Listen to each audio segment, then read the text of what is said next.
Hi everyone. Please remember to leave a comment stating your location and the time you're watching, as well as to like and subscribe to the channel before we begin. In this manner, YouTube will continue to display tales similar to this one. Let's get started now. On a Wednesday afternoon in November 2022, Nora and I departed Denver for. We had been married for 6 years, and our Thanksgiving trip had become somewhat of a ritual for us. An opportunity to get away from our daily routines and spend a few days with family before the madness of December arrived. I had recently left the warehouse where I had been employed since completing my education in 2014. And so that we could be on the road right away, Nora picked me up at the gate.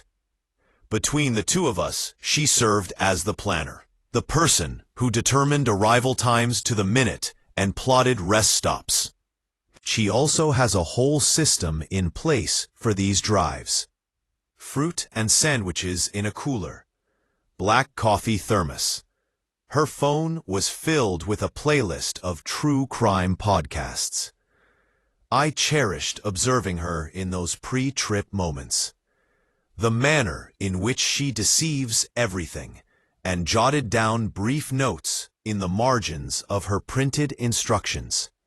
She had her hair pulled back in an untidy bun and was sporting my old college sweatshirt that afternoon. And after all those years together, I recall thinking how fortunate I was to have discovered someone who still brought me joy. As I slid into the driver's seat, she gave me a cheek kiss and assured me that we would get at her sister's house by dawn. Around 9 o'clock that night, we crossed into New Mexico, where the scenery grew sparser and darker with each mile south of Raton. There were sections where the white line at the road's border and the dim glow of far-off ranch lights were the only things visible, as the roadway cut between hills and valleys that seemed to swallow the light. Around 10 o'clock, Nora fell asleep with my jacket tucked up under her cheek and her head leaning on the passenger window. I didn't turn up the radio. Every time we went into a dead zone, a local station would play old country music interspersed with static. I could feel the cold seeping through the cracks in the car's old weather stripping because the outside temperature had fallen into the low 30s.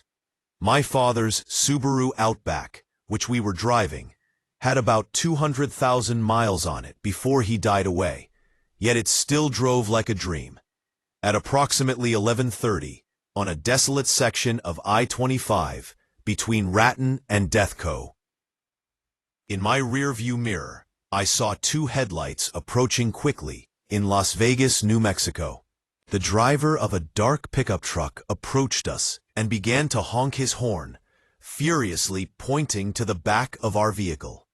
Slowing down, I rolled my window halfway and squinted at the chilly winds that blasted into the cabin.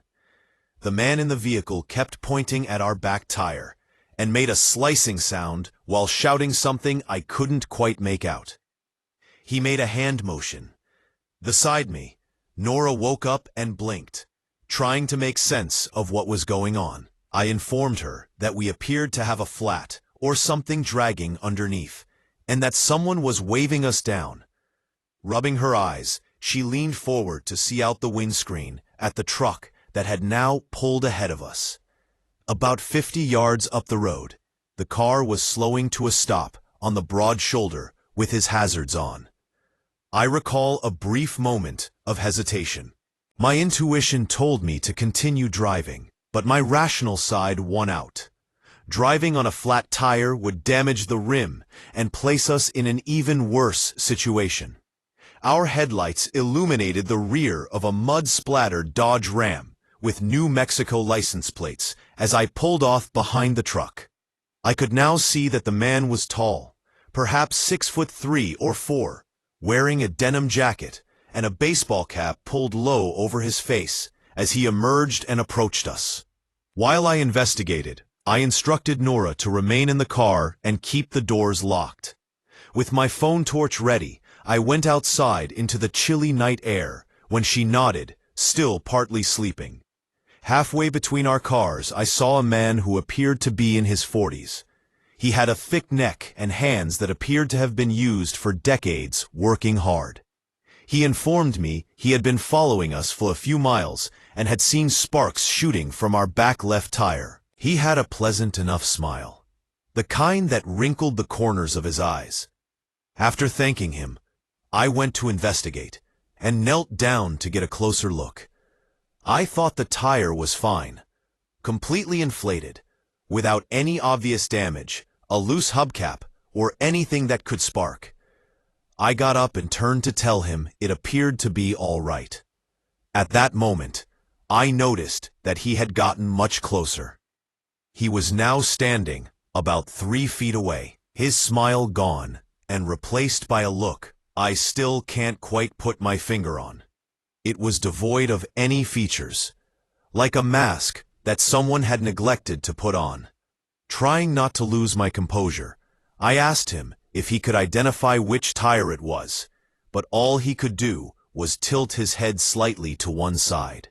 The next several seconds passed so quickly that they are now only bits in my recollection, like pictures, jumbled out of sequence.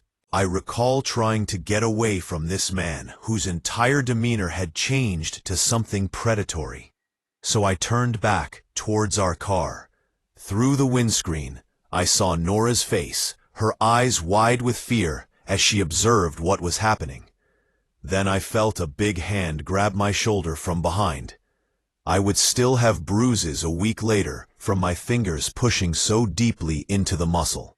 As I turned around, I noticed a metal object flashing in the headlight's weak light. He had extracted a 6-inch-long blade from someplace inside his jacket. He remained silent.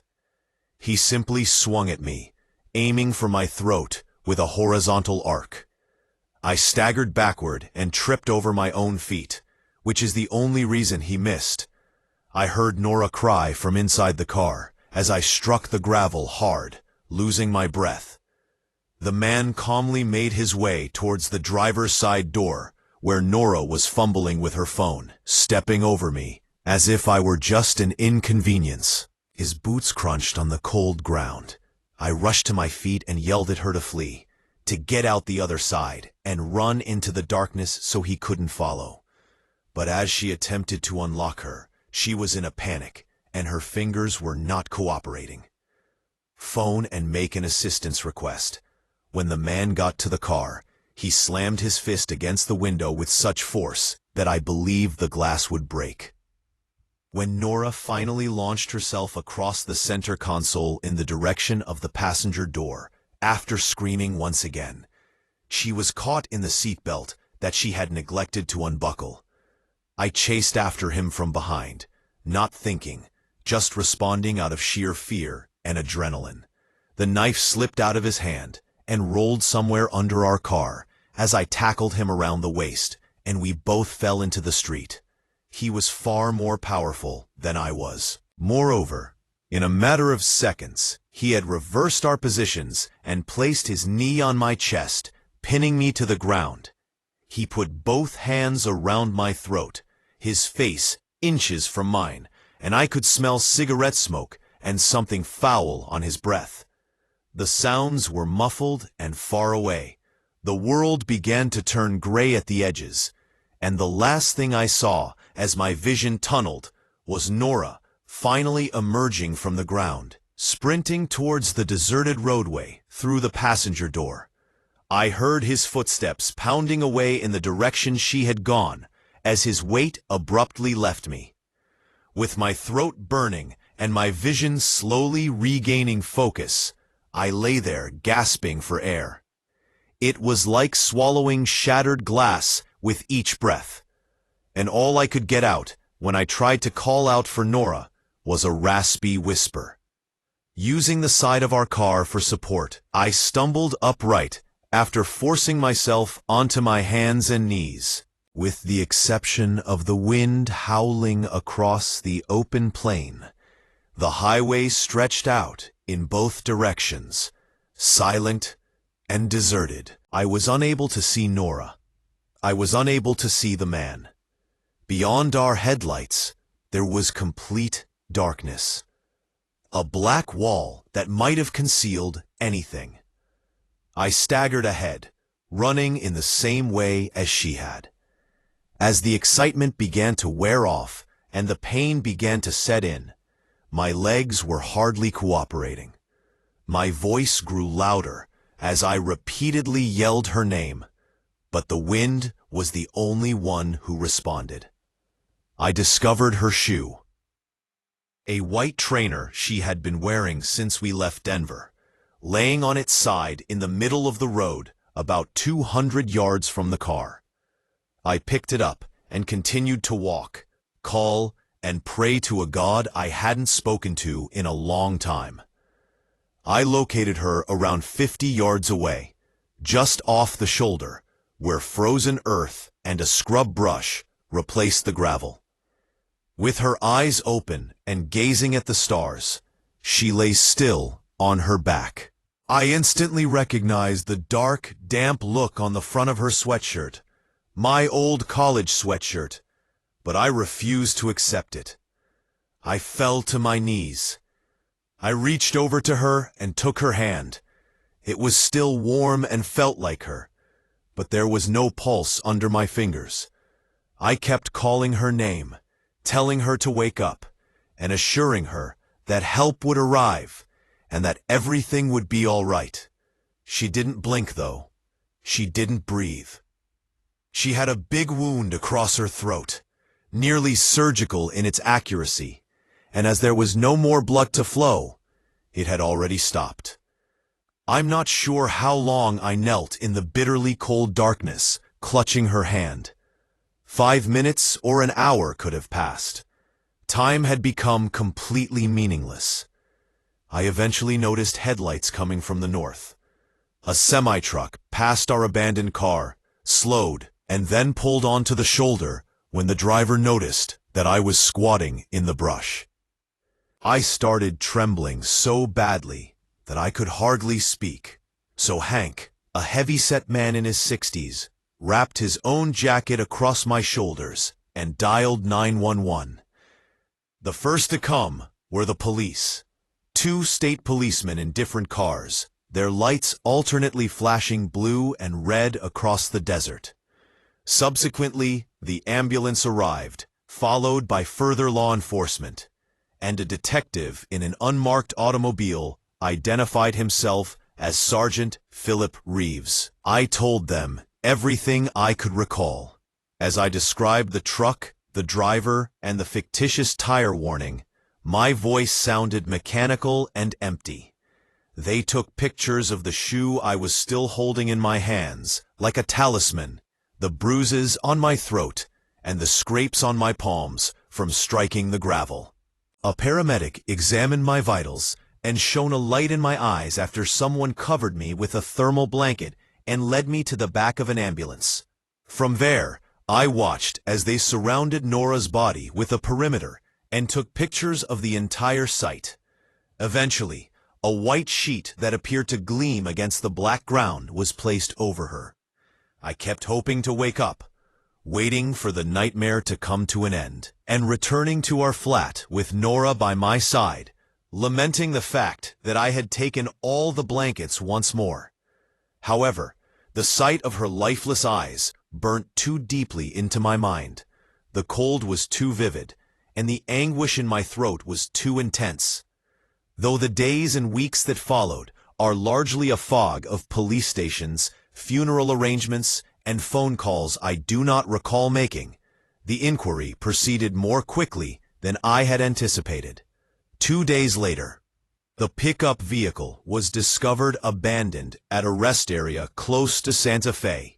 It had been cleaned of fingerprints, but not completely.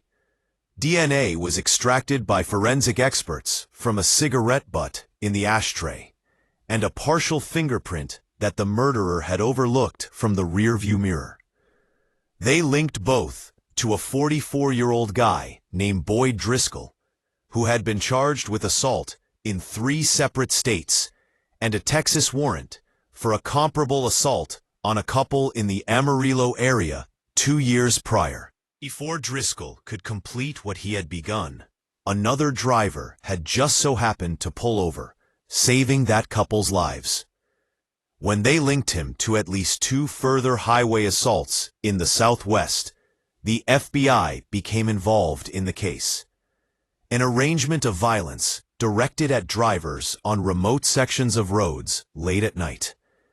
17 days after Nora's death, they discovered him living under a false identity, performing cash jobs at a nearby ranch, and hiding in a caravan park outside of Flagstaff, Arizona. When they came for him, he did not fight back, as stated by the agents who, page 4, when they read him his rights after making the arrest, he grinned as if the whole affair were a game that he had finally grown weary of. The following spring, the trial was held in Albuquerque, and I spent 3 weeks in that courtroom every single day. Sitting next to me, Nora's sister gripped my hand so tightly that it left bruises as we listened to the prosecutors present the evidence piece by piece. The fingerprints, the DNA, and the testimony of the Texas couple who recognized Driscoll as the perpetrator of their attack on a desolate highway outside of Amarillo. I was also required to testify. Driscoll had to see me as I sat on the stand and described every detail of the darkest night of my life. From the defense table, wearing the same expressionless look I had seen on the way, the jury rejected his attorney's attempt to claim that the evidence was circumstantial and that the truck might have been driven by someone else. After less than 4 hours of deliberation, they returned a guilty verdict on all counts, including first-degree murder. He was given a life sentence without the prospect of release by the judge. And he turned to face me when they released him in handcuffs from the courthouse. Before the bailiffs shoved him through the door, he merely looked for a long time without saying anything or grinning. I can't even begin to count how many times I've seen that expression in my dreams. I still can't drive at night without feeling my breathing get shallow and my chest constrict, even after nearly 2 years. After selling the Subaru and our flat, I relocated to a small Vermont hamlet where Nora and I had always discussed retiring. Every few days, her sister follows up with me, gives me pictures of her rapidly growing children, and tells me that Nora would want me to persevere through difficult times. I take medication to help me go asleep without dreaming, and I attend therapy twice a week. There are days that are better than others. On some days, I can almost tell myself that I'm getting better, that the burden on my chest is lessening, and that one day I won't have to picture Nora laying in that freezing soil with starry eyes when I think about her. But then I'll see a dark pickup truck in a parking lot, hear an unexpected automobile horn, or see someone walking a bit too close behind me, and everything will flash back to me like it was yesterday. I'm publishing this because I want people to realize that these things actually happen to real people on regular nights when they're just attempting to move from one place to another. If you are flagged, don't stop when you're on an empty road. Continue driving. Make a 911 call to get it checked out, because everything you have ever loved could be lost in the 5 minutes you preserve by being a good Samaritan. When things changed, Carla had been asleep for the previous hour. In order to save money on a motel, we made the lengthy drive from Portland to Sacramento for her cousin's wedding. After graduating from Oregon State together in 2015 and being married 2 years later, we hardly had time for road trips anymore due to my employment as an electrician and her nursing shifts. We departed early on Thursday morning, packed our bags and snacks into the Subaru Outback and watched as the Pacific Northwest gave way to the golden hills of California. September brought with it the ideal weather, where the sun warms everything without causing perspiration. And I listened to a real crime while driving with the window open. Carla rested her head against the glass and listened to a podcast. Everything was prearranged, including charging cords, a cooler full of meals, and brake stops. Before the hustle and bustle of wedding celebrations, the first 6 hours of the trip were nearly serene. We were deep, somewhere beyond Redding. I saw the man on the shoulder as I entered that barren corridor when petrol stations become scarce and the scenery changes to brown hills and dry vegetation. A person stood next to a silver pickup truck with its hood pushed open, swinging his arms slowly and apparently exhaustedly, as if he had been working on it for some time. Carla woke up and squinted through as I reduced the gas. The scene in front of the windscreen. He appeared to be in his mid-40s, wearing trousers, a flannel shirt with rolled sleeves, a faded baseball cap pulled low over graying stubble, and a weathered countenance typical of men who labor outside. He had a gym bag at his feet and California license plates on his pickup. I stopped about 50 feet past after Carla gave me an inquiring look, the kind of quiet talk married couples have. There was plenty of daylight. My phone had cell service, and the man appeared to be legitimately stuck.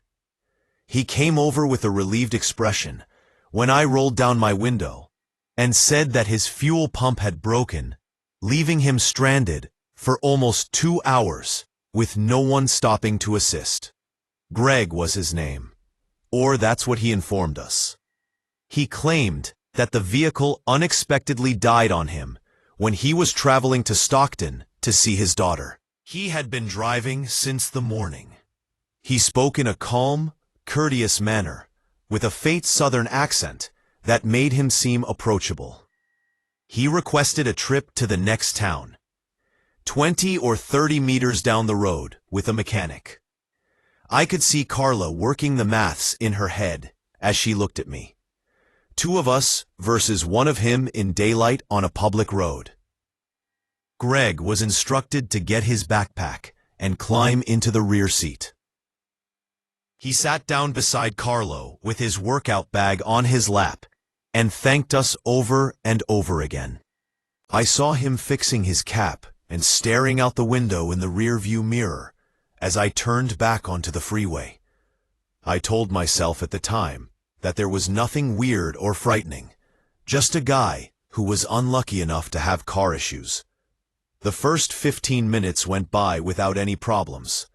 Greg asked where we were going, struck up a conversation about the weather, and revealed that he had worked in construction before his back gave out. When Carla, who was always the amiable one, asked him about his daughter, he responded with the kind of evasive information that at the time appeared typical. She resided in an apartment close to downtown with her partner while she was a college student studying computer science. He spoke slowly and thoughtfully, and I saw that he was constantly looking at the GPS map on my phone, which was mounted on the dashboard as it followed our path south. He inquired about our distance from the next exit at one point, and when I mentioned 12 miles, he nodded and fell silent. Carla gave me a sidelong glance that indicated she was also paying attention. I found myself holding on to the steering wheel more tightly than was required as the car's quiet deepened. Even so, I was unable to determine the precise reason why changed as we got closer to the Cottonwood exit. A little town. I decided that this would be an excellent location to drop Greg off so he could find a mechanic or contact a tow truck. So I signaled to take the off-ramp. His voice, sharper than previously, came from the rear seat before I could get into the exit lane. "Maintain," he remarked, "going straight. There is nothing good about this town. On Thursdays, nothing is open. I looked at Carla, who had shifted slightly in her chair, to give him a quick glance.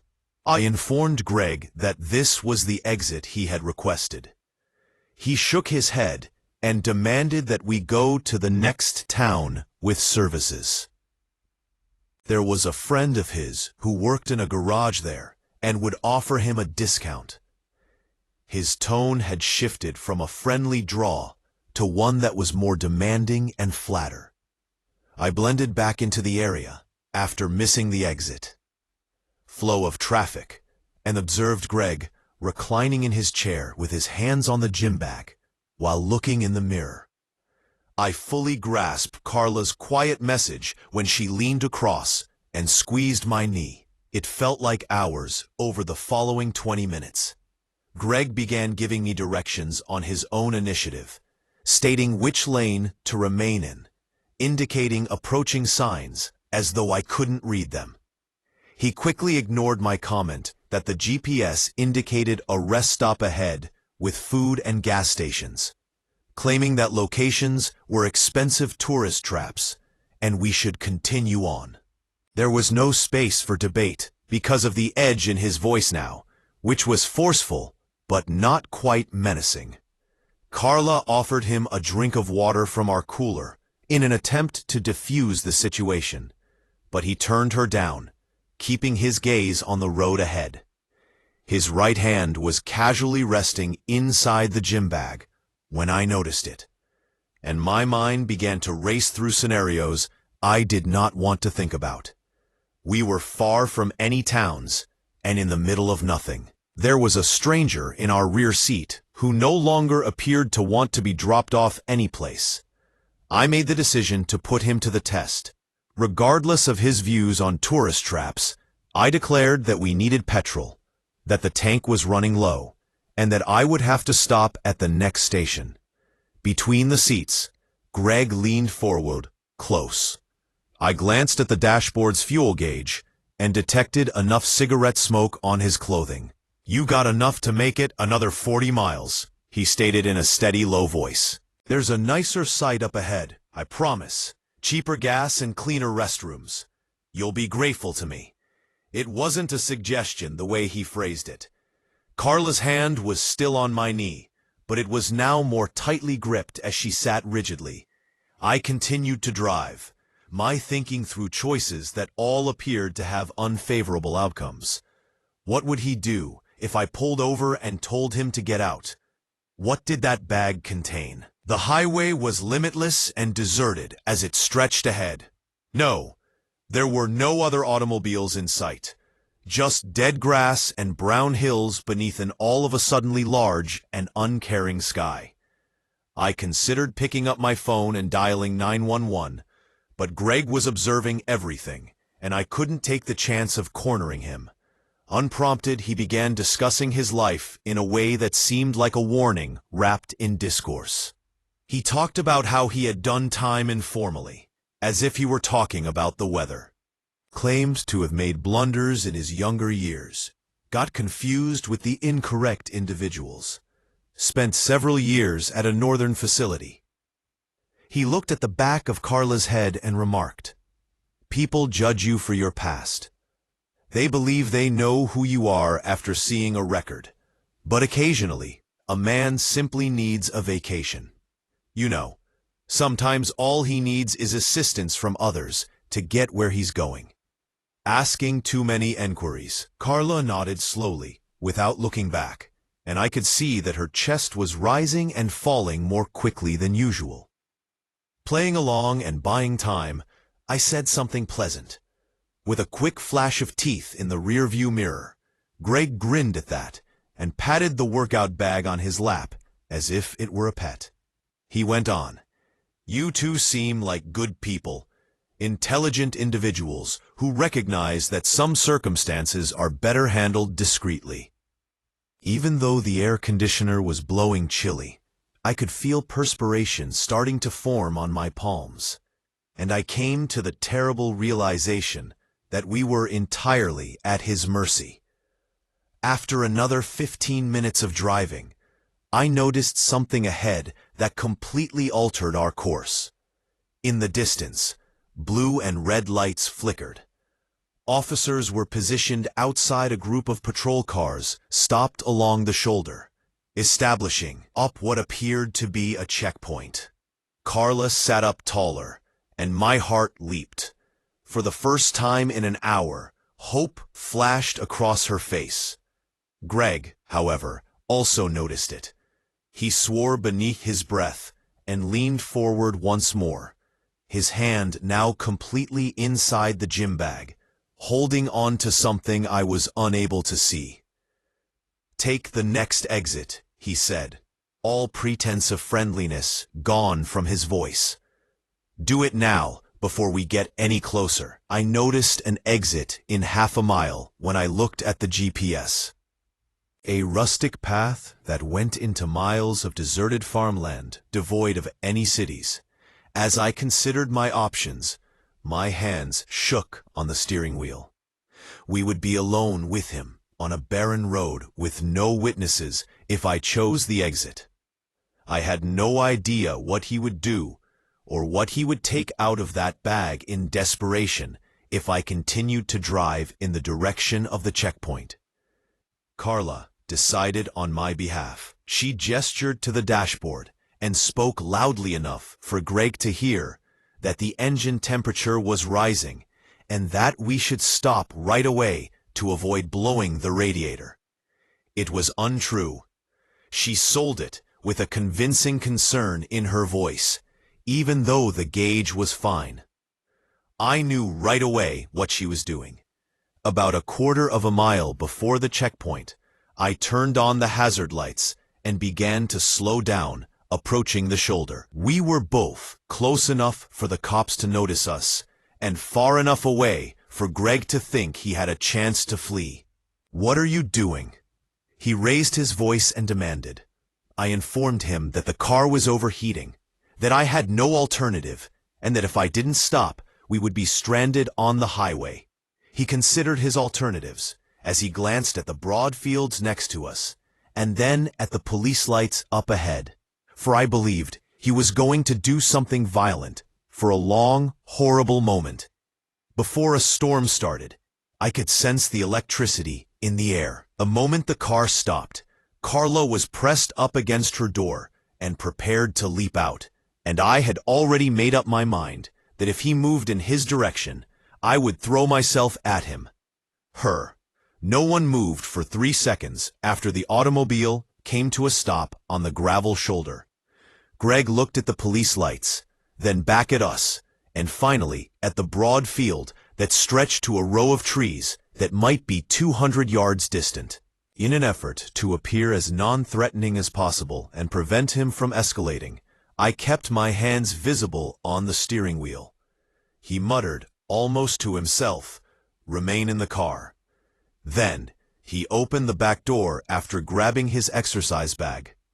At first, he didn't run. He moved swiftly yet purposefully, turning away from the roadway and towards the tree without gazing back. Carla took hold of my arm, and we both remained motionless as we watched him leave. We were both unwilling to relocate till he was sufficiently far away. He eventually started to jog and vanished into the undergrowth when he got to the field's edge, some 50 yards away. I let out a breath. For the first time in what seemed like an hour. Across the center console, I drew Carla into an uncomfortable hug as she trembled next to me, her face pallid. For a minute, we just sat there, breathing, being together, safe and alive. A few minutes later, one of the checkpoint officials came over to our car. A tall, composed woman inquired as to whether we were experiencing car problems. I was honest with her, telling her that we had picked up a hitchhiker who had suddenly bolted into the field after becoming threatening. Her expression instantly altered, and she asked us for a description while radioing to her coworkers. We told her everything we could recall. The gym bag, the baseball cap, the flannel shirt, and the silver pickup truck with California license plates that was left behind close to Reading. She listened intently while taking notes, and then she said something that sent shivers down my spine. They were trying to find someone who fit that description in a petrol station holdup where the clerk had been severely abused, was connected to an armed robbery that occurred 2 counties north. The suspect was last spotted traveling south on this same highway after robbing a truck to get away. We had been behind the wheel for more than an hour, with a violent person seated 3 feet behind my wife. Our contact was taken by the officer. Information and informed us that we could be asked to testify. After that, let's carry on. Carla and I didn't talk for the next 50 miles. With the radio off, we simply held hands across the console. The engine's buzz was the only thing we heard as we drove away from the worst day of our lives and towards Sacramento. We were all foolish enough to believe Corey when he said he could drive through anything. Our small party had been traveling for over 9 hours during spring break in March of 2023. I was in the shotgun position. Corey was driving his dad's old Suburban. Megan, his girlfriend, was in the middle row, and Dante and Leia were squeezed into the back with all of our stuff. This trip to Austin was meant to be our final farewell before adulthood tore us apart. We had graduated together the previous year, class of 2022. At the time, the plan appeared wonderful. Save $100 by driving through the night instead of staying at the motel. The weather had begun to... Dante opened a bottle of whiskey he had stolen from his elder brother's cabinet, while Corey simply turned up the radio. When it came my way, I took a drink, laughed at something foolish, and felt the heat travel down my throat. "We were young," Leia remarked. We were in the same room. Additionally, the storm outside seemed to be just background noise during our brief excursion. Around midnight, the rain became more intense. As I sat in the front passenger seat, I observed how hard it was for the windscreen wipers to keep up. With the exception of our headlights, the route we were traveling on, a state highway whose number I can't even recall right now, was completely dark. There were no other automobiles, no streetlights, only unending darkness on both sides. By that time, Corey had been driving for about 5 hours, and I could see that his eyes were becoming tired. He continued to massage his face and letting the chilly air touch him by rolling down the window. Corey dismissed Megan's suggestion that we stop somewhere and take a few hours to rest, claimed we were only gone for 3 hours. We were so near that it would be foolish to stop now. From the back, Dante chuckled and joked that Corey was a lightweight. At that point, Corey reached for the bottle of whiskey and took a long sip to make his point. I ought to have spoken up. I ought to have requested that we stop or snatched the wheel. However, I told myself that we would be all right as I sat there and watched the rain beat on the glass. Leia dozed off against the rear window at around 1 in the morning. Megan had also fallen asleep, her head resting on a cozy jacket. Dante's face appeared ghostly in the darkness as he scrolled through his phone under the blue light. I can still feel my own eyelids becoming heavy, that perilous pull of sleep after spending too much time awake. The car was warm, the heater was blaring, and the rain had become a continuous white noise that created a surreal atmosphere. To keep myself awake, I squeezed my arm several times. Continued to see how Corey was doing. He was blinking excessively. That fast flutter that occurs when a person is struggling to maintain consciousness. I told him I could drive the remainder of the way and asked if he wanted me to take over. He claimed we were almost there, shook his head, and insisted he was all right. There were 2 hours and 40 minutes left according to the GPS. I glanced at that number and wondered if we would really make it, which is why I remember it so clearly. The bend appeared out of nowhere. We were traveling on a straight roadway one moment, and then the road abruptly veered to the left. I believe there was a yellow caution sign, but Corey didn't notice it until we were directly on top of it due to the intense rain. He overcorrected after yanking the wheel, and the Suburban abruptly was moving sideways on the damp pavement. From behind me, I heard Megan scream. This sound was so sharp that it penetrated everything. In an attempt to restore control, Corey pumped the brakes in an improper manner on a slick road, causing the tires to make a terrible screaming sound. Time elongated in the peculiar manner that occurs during a crisis. In the headlights, I could see every drop of rain that had frozen. As we whirled, I could feel my body pushed against the seatbelt.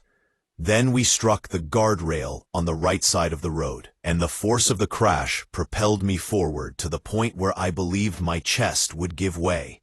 The vehicle failed to come to a halt at the guardrail. I'm still not sure if we went over it or through it. As the Suburban completely veered off the road, all I can recall is the feeling of falling, this awful dip in my gut. We rolled at least twice, possibly 3 times. Glass broke all over the place. Dante was shouting something, and I heard it. We could hear metal twisting and cracking all around us. My head struck the dashboard, the window, and a hard object that caused my forehead to split open. Everything was tumbling and spinning, a cacophony of noises, agony, and sheer horror. We were upside down in a ditch when the automobile eventually came to a stop. The engine is still running, with the spotlights focused just on broken branches and mud. Blood was trickling from my face into the ceiling beneath me as I hung from my seatbelt, and all I could hear for a little while was a high-pitched ringing in my ears. When the ringing stopped, the first thing I noticed was Megan sobbing. She was no longer shouting.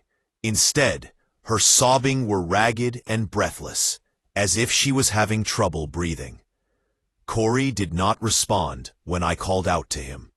His arms hung limp towards the broken ceiling below us, and his body was slumped forward, secured only by his seatbelt. There was a lot of blood on his face, but I was unable to identify the source. I could hardly find my seatbelt buckle since my hands were trembling so much.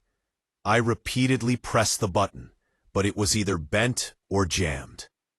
The blood on my face was mixed with the rain that continued to pour in through the smashed windows. When I eventually managed to untie my belt, I fell forcefully to the ceiling, landing on shattered glass and bits of plastic from the dashboard. I felt a sharp pain in my shoulder at that moment. I felt like throwing up because of this intense burning sensation. I believe I was unaware that it had been dislocated in the collision. All I knew was that my left arm was seriously malfunctioning. Corey was nearest, so I crawled over to him first. The car's front end was completely collapsed. My pulse skipped a beat as the steering wheel pushed against his chest.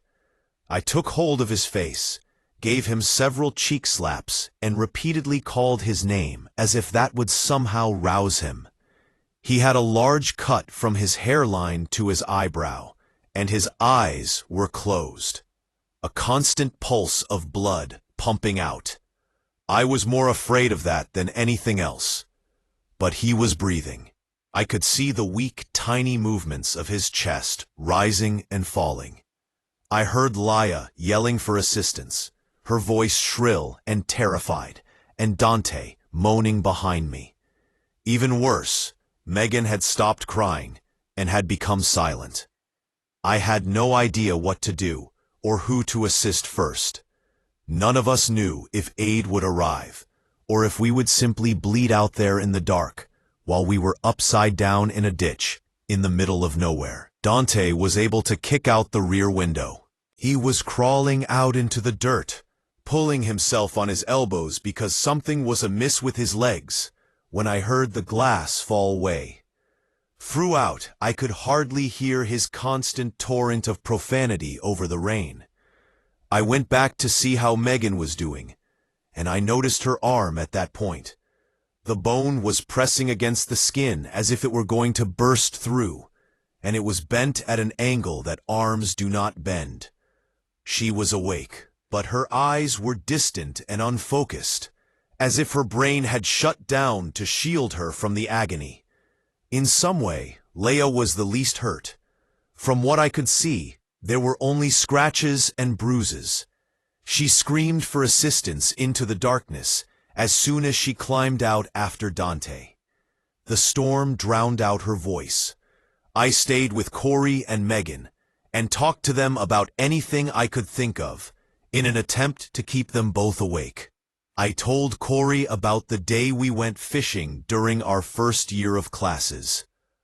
I informed Megan that once they both got jobs, Corey had mentioned asking her to marry him. Anything to keep them with me, no matter how foolish or desperate. My phone was ruined. The screen disintegrated into a web of shattered glass. We never discovered Dante's phone, which had flown out of his grasp after the collision. However, Leia managed to keep hers in her jacket pocket. None of us knew where we were, so she called 911 and tried to explain. We couldn't recall which state highway we were on, or how far we had been, but we had been traveling south towards Austin. The dispatcher persisted in requesting mile markers, landmarks, and any other information that might enable them to locate us. Yayla could only express that her companions were dying, that we were in a ditch, and that it was dark. I felt like I was punched in the chest by that final word. Passing away. It wasn't until she spoke it aloud that I allowed myself to consider it. The dispatcher instructed us to remain on the line, promised to try to trace the call, and advised us to keep everyone motionless. The minutes seemed to drag on for hours as the rain continued to fall. As I held Corey's hand, I counted each breath as if it were his last, watching his chest rise and fall. It took 47 minutes for the paramedics to locate us. When they did come, Yayla's phone displayed the length of the call, so I knew.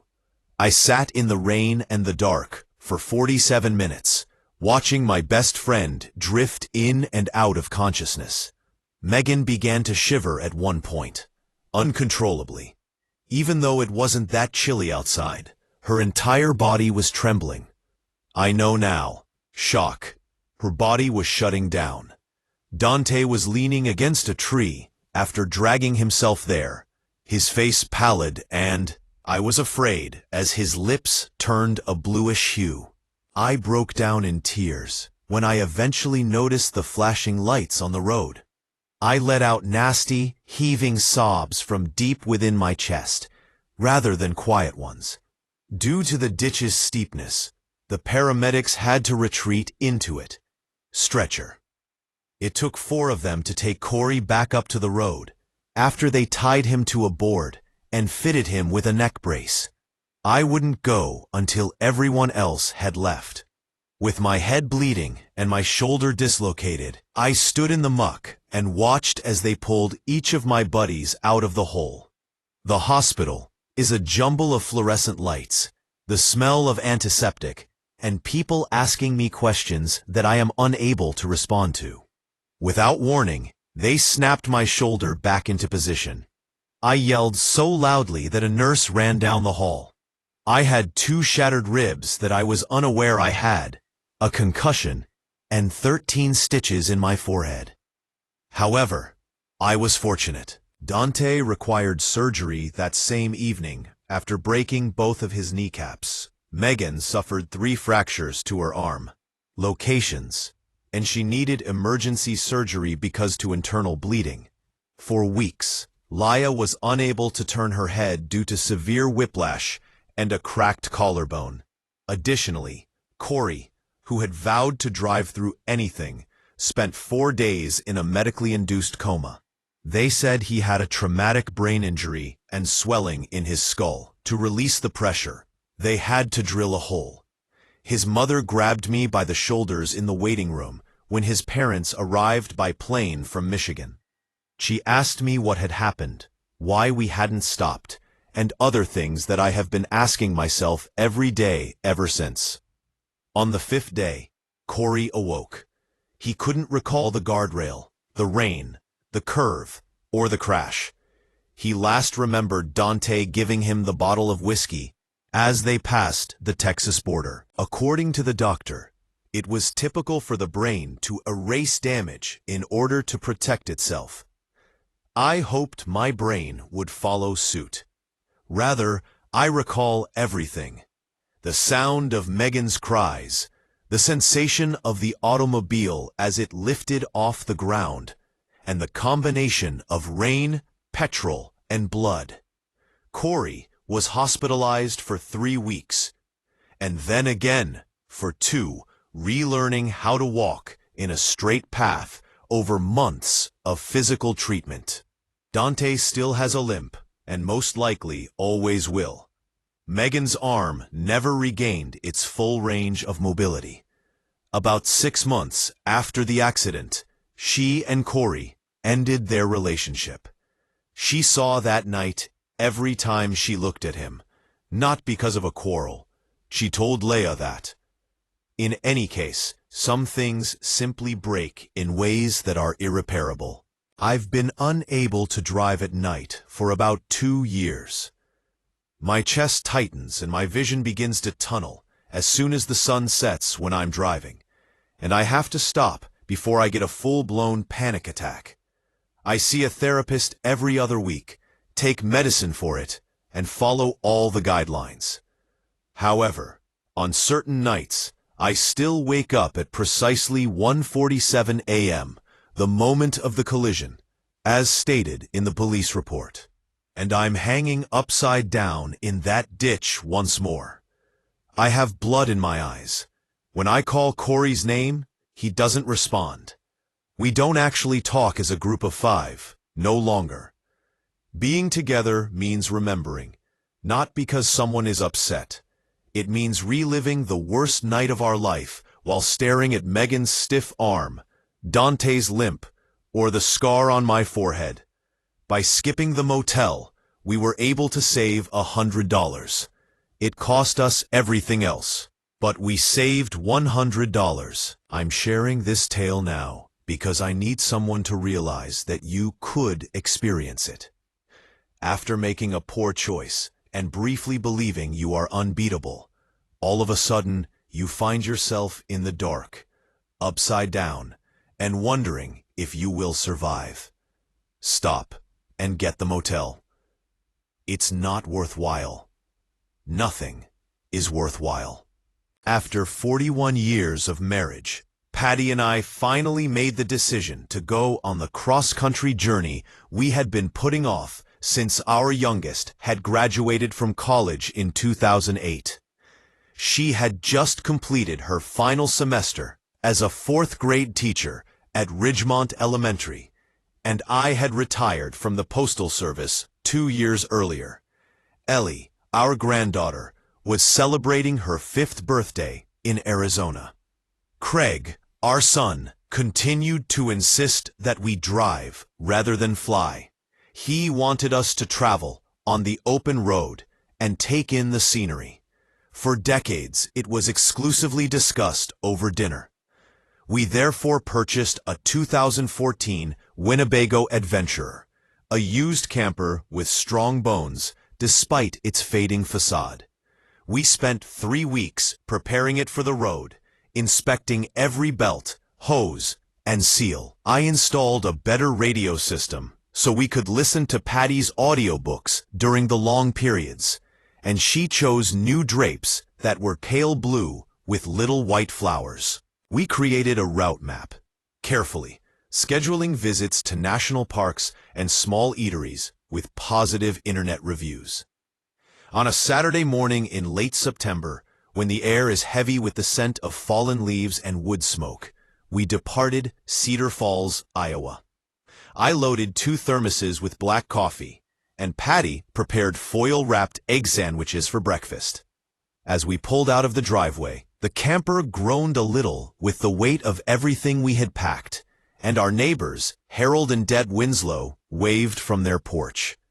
We thought we would need a smaller car for day trips and supermarket runs once we got to Craig's property, so we put the old Subaru out back. Everything went according to plan for the first 2 days.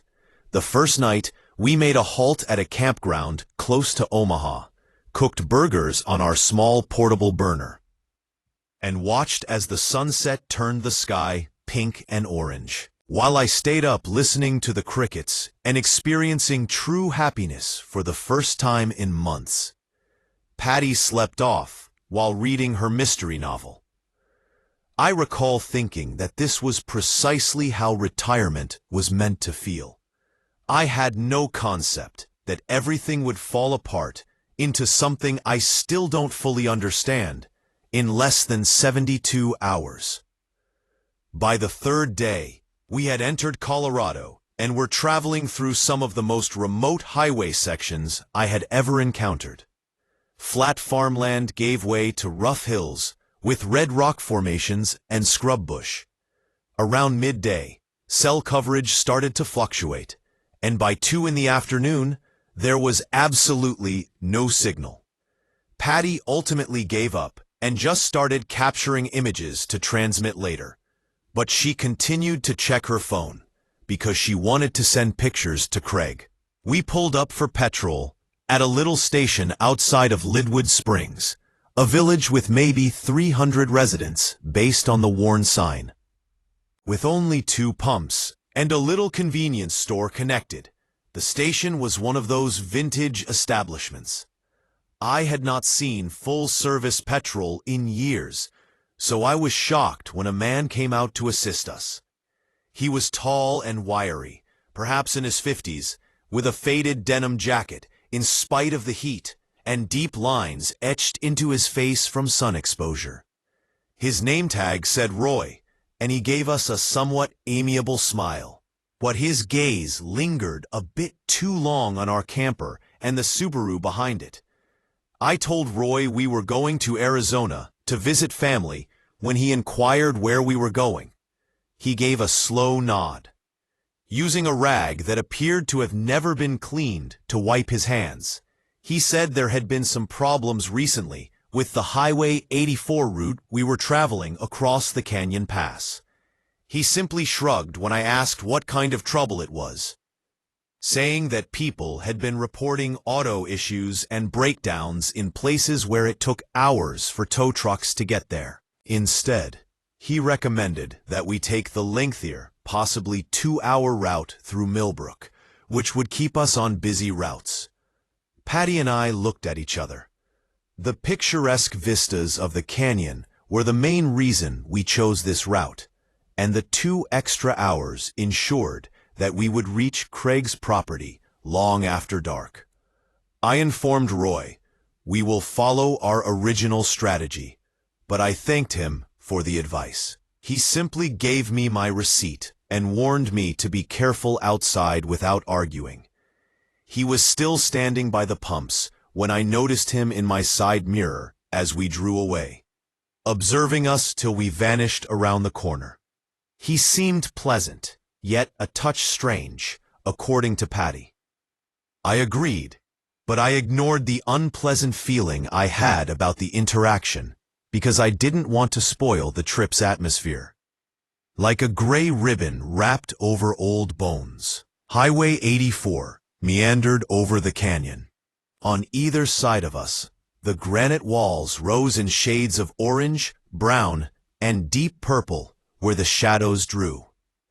Patty had her window down, taking pictures every few minutes as she marveled at formations that, depending on how the light caught them, resembled sleeping giants or castles. I found myself holding on to the steering wheel more tightly than normal as we negotiated the turns on the small road, which was not wide enough for 2 cars to pass. It had been more than an hour since we last saw an automobile. Although the camper handled rather well, everything felt heavier when the Subaru was being towed slower. I saw a white pickup truck in my rearview mirror at about 4 o'clock in the afternoon. It was only a speck against the canyon walls at first, but over the course of the following 20 minutes, it progressively got closer until it was perhaps 50 yards behind us. Through the brightness on their windscreen, I could only make out a shadowy figure behind the wheel. Patty saw me looking at the mirror and pivoted to observe. "It's probably just another person traveling through the canyon," she replied, "so there's no need to panic." I continued to watch while nodding. Even when the road opened sufficiently to let it pass, the pickup remained behind us for another 30 minutes. It slowed down when I did. When I accelerated a little, it matched my perfect pace. Patty also stopped shooting photos and began to observe the truck. Her previous joy was giving way to a more reserved demeanor. To calm myself, I proposed that we stop at the next picturesque overlook and let them go. Quietly, she agreed. After 10 minutes or so, we arrived at a canyon ridge viewpoint, as indicated by a wooden sign at the small gravel pullout. Anticipating that the white pickup would speed past us and vanish around the next bend, I eased the camper off the road and stopped. Rather, as it got closer, it slowed down, nearly to a crawl, and I saw the driver for the first time. He was a younger man, perhaps in his mid-30s, with a big beard that covered much of his face and a shaven head. Even though the sun was already setting behind the walls of the canyon, he donned dark shades. His head turned to follow our position as he walked by, staring straight at us. I could see his lips moving, as if he was counting or saying something. Then he picked up speed and disappeared around the bend in front of him. Patty took hold of my arm and inquired if I had noticed that. If I observed how he gazed at us. "Yes, I saw it," I said to her, as we sat in silence for a considerable amount of time while the motor idled and the wind whistled like a low groan across the canyon. I wanted to go back. I suggested to Patty that we return to Elwood Springs, find a place to spend the night, and then take the different route in the morning. However, she pointed out that we had already traveled more than an hour into the canyon, and that returning would mean losing the majority of our remaining daylight. She recommended that we continue, reach Hadley, and make a stop there instead, because the map indicated that Hadley was a little town around 45 minutes away. I persuaded myself that the man in the pickup was probably just a local who was interested in out-of-state license plates, since it made logical sense. Individuals in remote locations observed strangers. It didn't have to have a sinister meaning. I then put the camper back in gear and drove onto the highway, while continuously looking in my mirrors to see whether that white truck was still there. The drive remained uneventful for the next 20 minutes. As we ascended, the walls of the canyon grew smaller and patches of pine forest appeared on the slopes. With a hint of relaxation, Patty remarked on how lovely the trees appeared in the golden afternoon light. I took a deep breath once more. Perhaps we had overreacted. Perhaps the man was just strange. Nothing more. Then we rounded a sharp turn, and I had to apply the brake with such force that our coffee thermos went off the dashboard onto the floor, and Patty stumbled forward against her seatbelt. Both lanes were totally blocked by the white pickup that was parked sideways across the street. With his arms folded across his chest, the driver stood in front of it, observing our approach. Even from 50 feet away, I could see that he had removed his sunglasses and that his eyes were as white as dirty ice. 2 other men came out of the treine behind him, on the road's right side. One was stocky and short, with a camouflage jacket on and an object in his right hand that I initially failed to recognize. The other was leaner and taller, with a cigarette dangling from his mouth and long, oily hair pulled back in a ponytail. They approached the pickup carefully, flanking the bald man, and all 3 of them gazed at our camper with expressions devoid of inquiry or kindness. Just a bland expectancy. Patty's voice was faint and tight as she spoke my name. With my foot already on the gas pedal, I threw the camper into reverse. However, I heard the sound of another engine behind us before I could get more than a few steps. A rusted brown vehicle stopped approximately 20 yards back and pulled up to block our retreat, as I could see in my side mirror. A fourth, an older man with gray stubble and a hunting rifle, casually leaning over his shoulder, emerged. We were absolutely enclosed, stuck in a section of canyon road with dense woodland on one side, rock walls on the other, and men who had obviously been waiting for us. Patty pleaded with me to do anything. However, a fear I had never felt before caused my mind to go blank. 2 children raised, 41 years of marriage, a life based on consistency and predictability, and nothing had prepared me for this. With his boots crunching on the gravel, the bald man began to approach us and gestured for me to roll down my window. I stayed put. He paused 10 feet or so from my door and cocked his head as if he were examining a caged animal. Then, in a soothing, almost amiable manner, he told me that there were 2 ways to accomplish this: the simple way and the difficult way.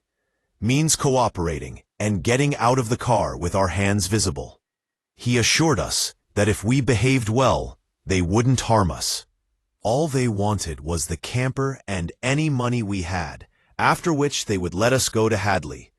I wanted to take him at his word. A part of me was anxious to think that this was merely a heist. I saw the looks of the other men, and the way the stocky one continued to tap his thigh with whatever was in his hand. Additionally, I had a gut feeling that they would not allow us to walk anywhere. Patty was also aware of it. I could feel her rings digging into my skin as she reached over and clasped my hand. In that instant, I made a choice that still bothers me.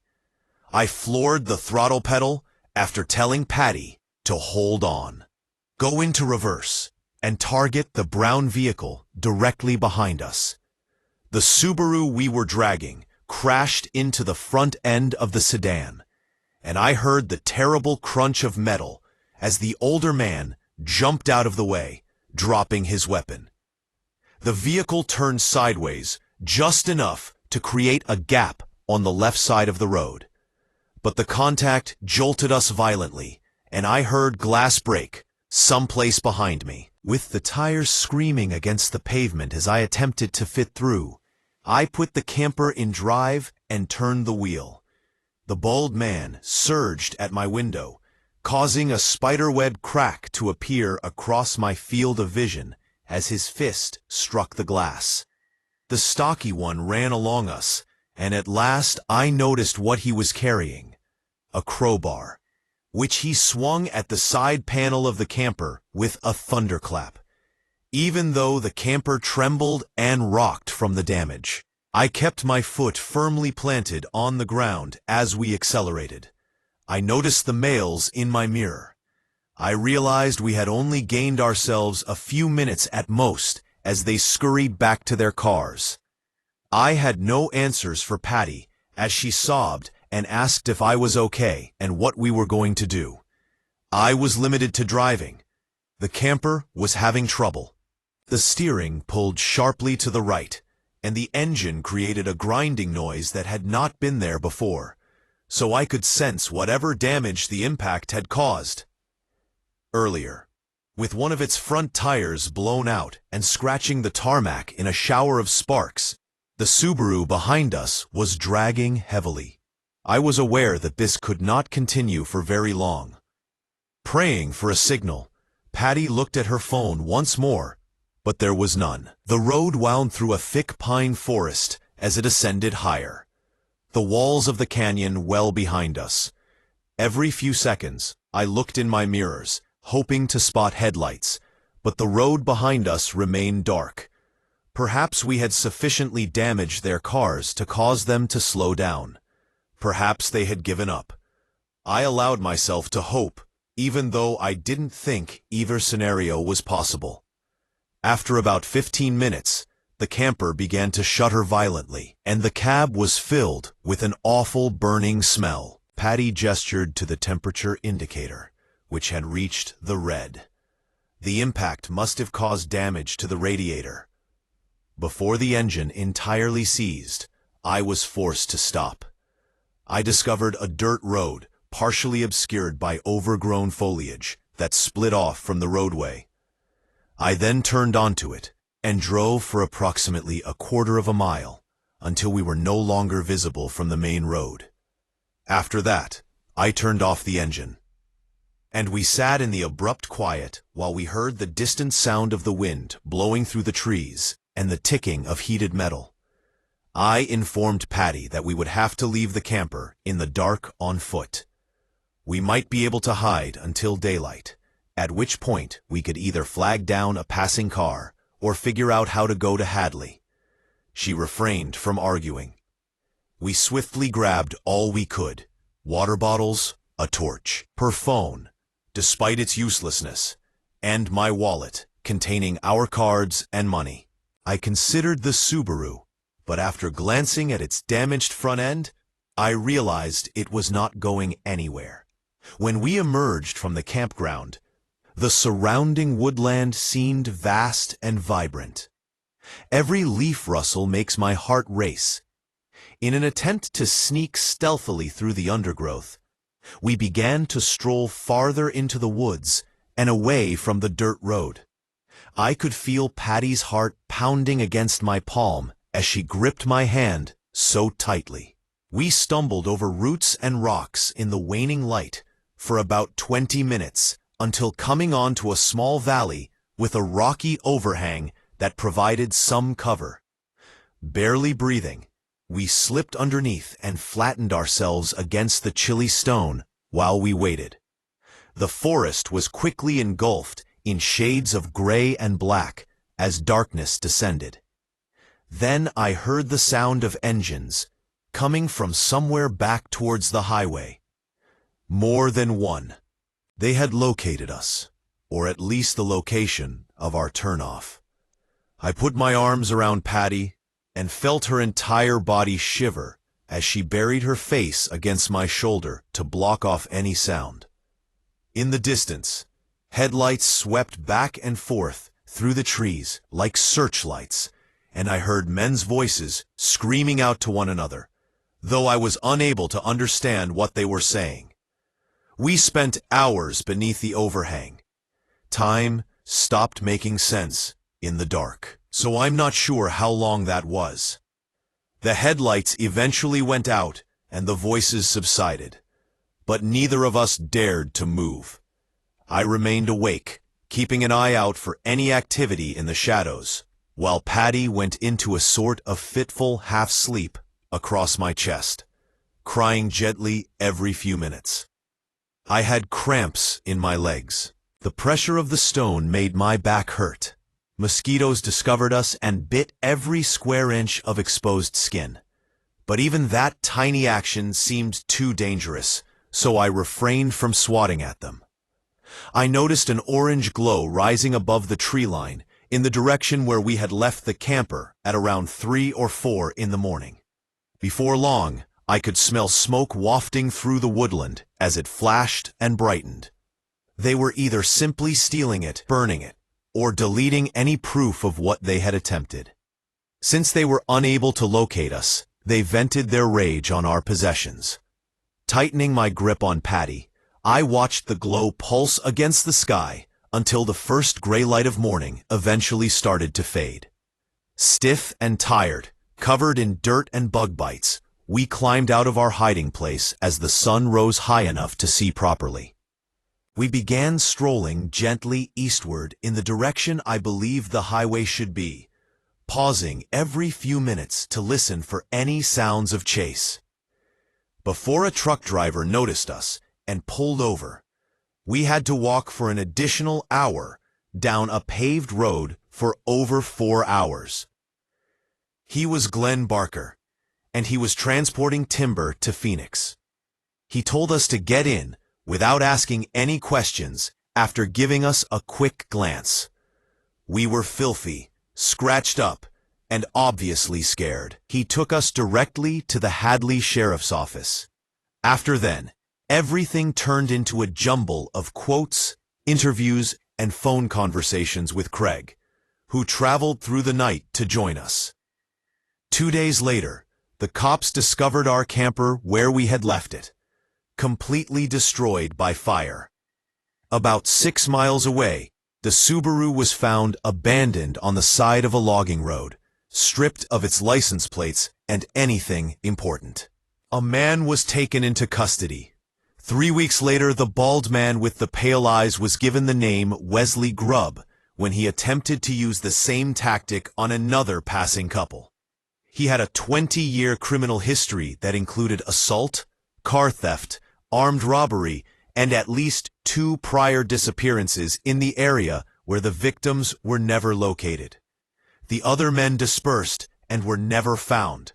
Not that the police ever told us anyway. Wesley never made any admissions or revealed what they would have done to us if we had complied that day.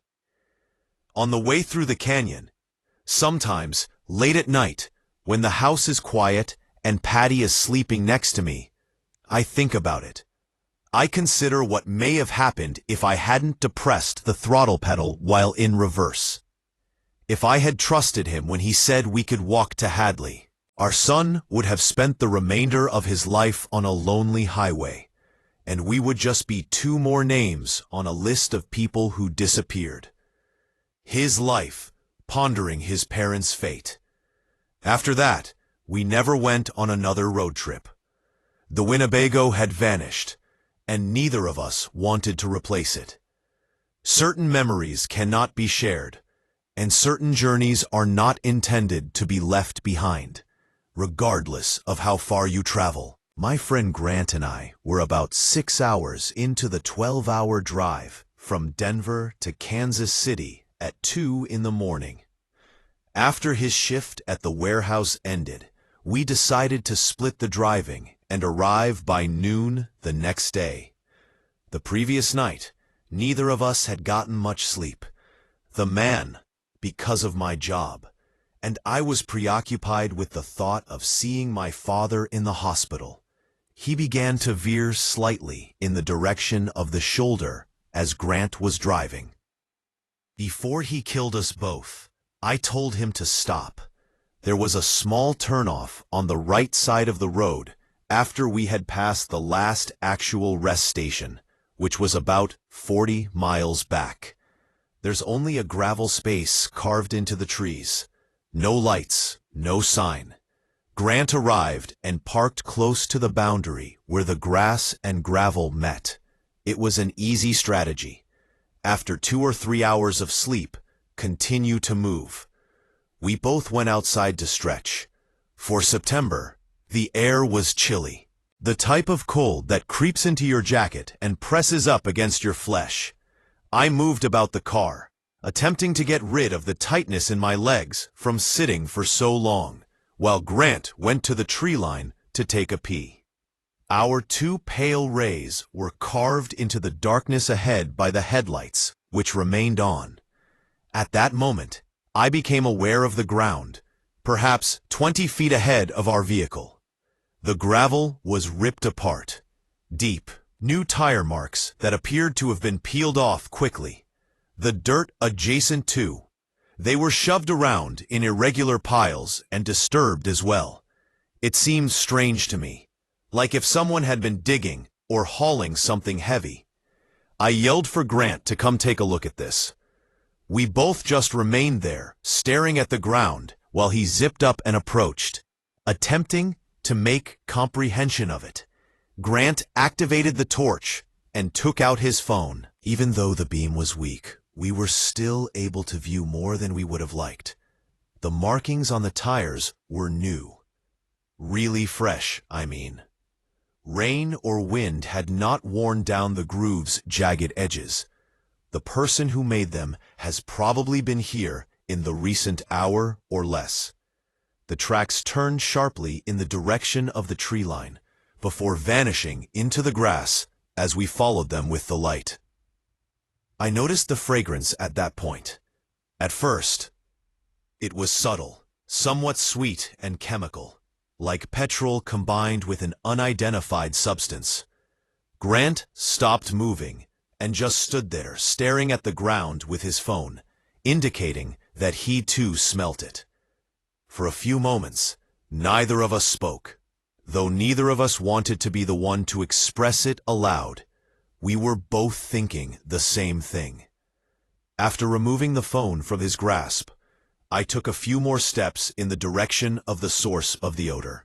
I discovered a pair of gloves about 10 feet from the gravel's edge, partially concealed by the tall grass.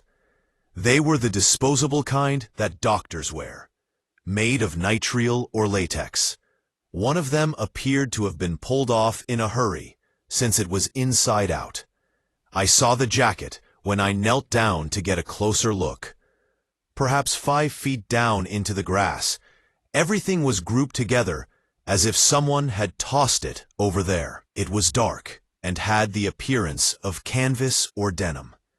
My stomach churned as I moved the torch beam over it. On the back, there was a large stain that appeared damp and dark. I've never seen that much blood on anything. Not even in films where everything is overdone. This was actual. There were streaks that led deeper into the undergrowth and away from the fabric, which was partially soaked through. Drag the marks. From here, someone had been hauled into the forest. I sprang to my feet so quickly that I nearly stumbled. I heard Grant murmuring something under his breath as he stood just behind me, peering over my shoulder. A curse, an unknown prayer. My thoughts were racing as I tried to make sense of what I was witnessing and think of a harmless explanation that would explain everything. It might have been an animal. It's possible that hunters dressed a deer or anything. However, latex gloves are not worn by hunters. Jackets drenched in blood are not left behind by hunters. Furthermore, the drag marks were too large to be those of an animal. The grass became flat in a route that was obviously created by a human being dragged through it. I grabbed Grant by the arm and switched off the torch. I told him we had to go, at this moment. He refrained from arguing. Trying not to run or make any noise, we both began to walk back towards the car. In that darkness, every sound appeared to be magnified. The rustle of the wind through the trees, our breathing, our shoes on the gravel. I continued to anticipate hearing something different. Not our footsteps. Something. A voice. Grant stopped walking when we were about 15 feet away from the automobile. He took hold of my shoulder and gave me a firm squeeze while pointing without saying anything. I followed his finger to the tree line on the side of the rest area that we hadn't yet investigated. Barely perceptible through the branches was a pale, yellowish light. It had the appearance of a torch beam, yet it was stationary. Sitting there with our eyes fixed on the direction, I had no idea how far away it was. 50 feet? Possibly 100 feet. It was impossible to assess distance due to the trees. Staring at that light, we stood motionless, waiting to see if it would change. After failing to do so, it switched off. It was there one moment and gone the next, and for some reason, the blackness that took its place felt heavier. Grant and I exchanged glances. Even in the faint light of our headlights, I could see the terror on his face. We both started running towards the car without saying anything. Grant struggled with his keys as I reached the passenger side and pulled the door open. I could hardly fasten my seatbelt because my hands were shaking so much. After dropping the keys once, Grant scooped them up and dropped them once more. I wanted to yell at him to hurry, but I couldn't find the right words. When he eventually inserted the key into the ignition, the engine started. With pebbles flying everywhere and the tires spinning briefly before catching, he pushed the car into reverse and we rocketed backward. I turned in my chair to see out the rear window. At that moment, I noticed the figure. There was someone standing at the treen's edge where the light had been. I saw only a figure, dark against darker, watching us go. I could not make out any characteristics. Grant must have noticed it in the rearview mirror as well, since he blasted the gas pedal after saying something I won't repeat. Before he could regain control, the back end of the car fishtailed as we entered the highway at an excessively high speed. We didn't turn around again. For the first 10 minutes, we drove in quiet. I continued looking in the side mirror, hoping to get a glimpse of headlights behind us. The road was deserted, save for us, the black wall of trees on either side, and the dotted yellow line. I could hear my heart hammering so loudly in my ears. Grant's jaw was clenched, and his knuckles were white on the steering wheel. I wanted to say anything to ease the tension, but each time I opened my mouth, nothing came out. After something like that, what do you even say? We just discovered evidence of what appeared to be a murder, assault, or other horrible crime.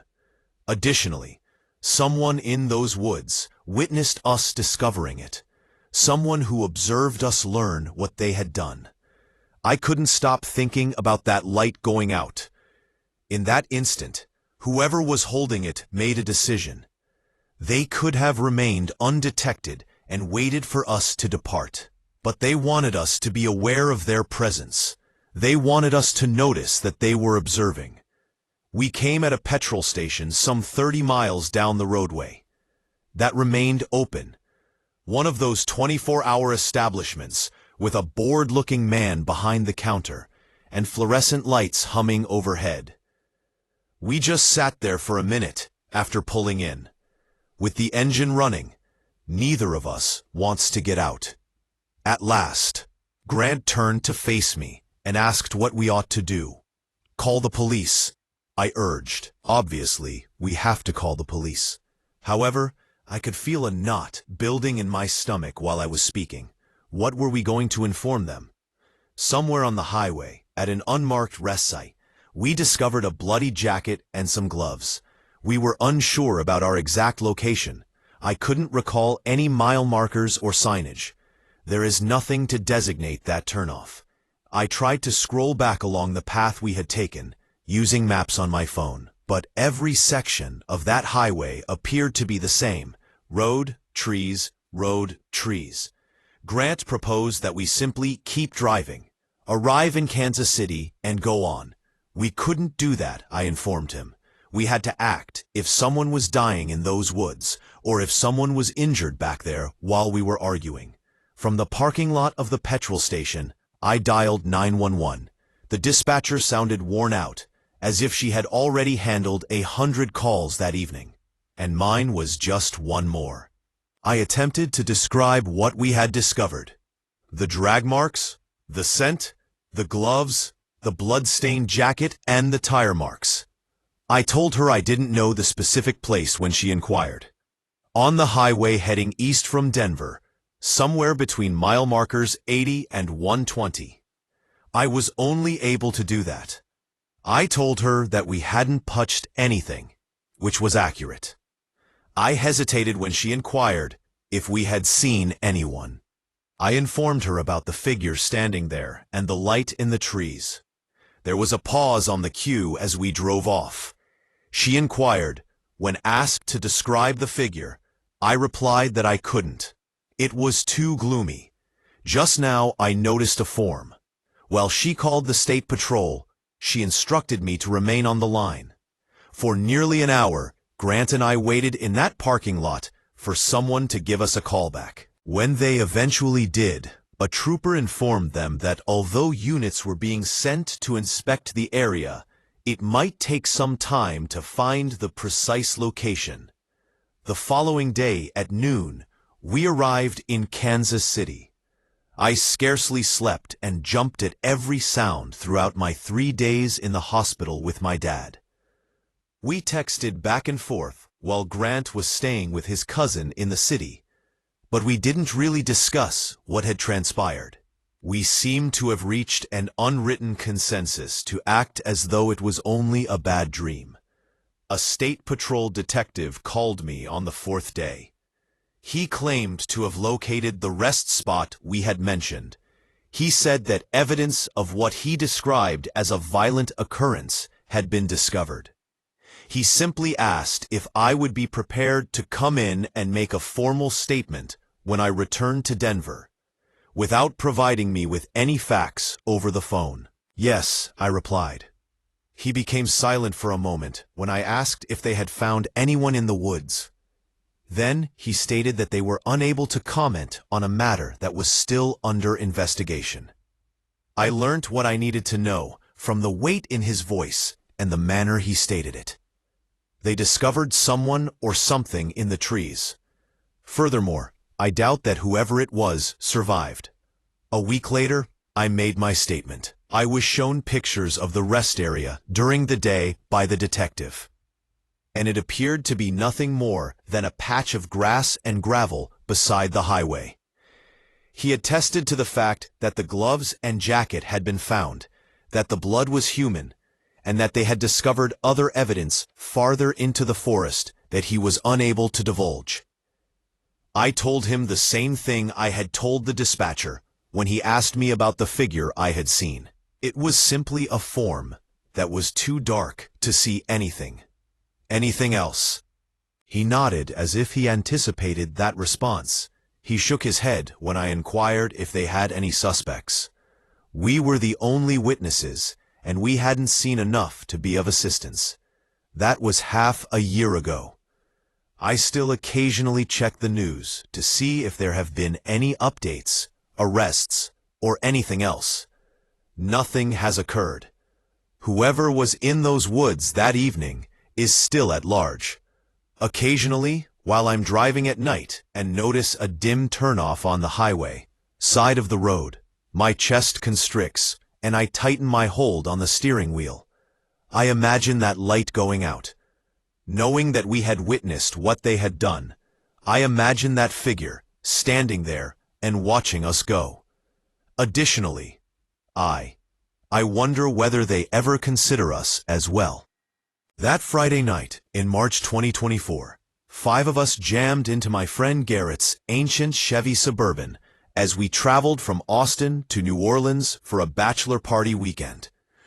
We had leased a property in the French Quarter, saved money for the vacation, and taken the day off work because my friend Milo was getting married in 2 months. The previous week, I had turned 26 and was still employed as a paralegal at a tiny downtown company. And after months of poring over case files, this trip felt like the kind of escape I sorely needed. Garrett was the first shift driver, while the rest of us, Owen, Lucas, and me, spread out in the back 2 rows with a cooler of sodas and enough goodies to last till the end of the world. Milo rode shotgun with the playlist. We thought we would drive through the night and get there by early morning, so we departed at around 8 p.m. The vehicle was powered by electricity. 5 guys in their mid-20s acting like teens once more, making fun of Milo for finally getting married and joking about old college anecdotes. After traveling for around 3 hours, we entered Louisiana after passing the Texas border on a section of Interstate 10 that seemed more and more barren.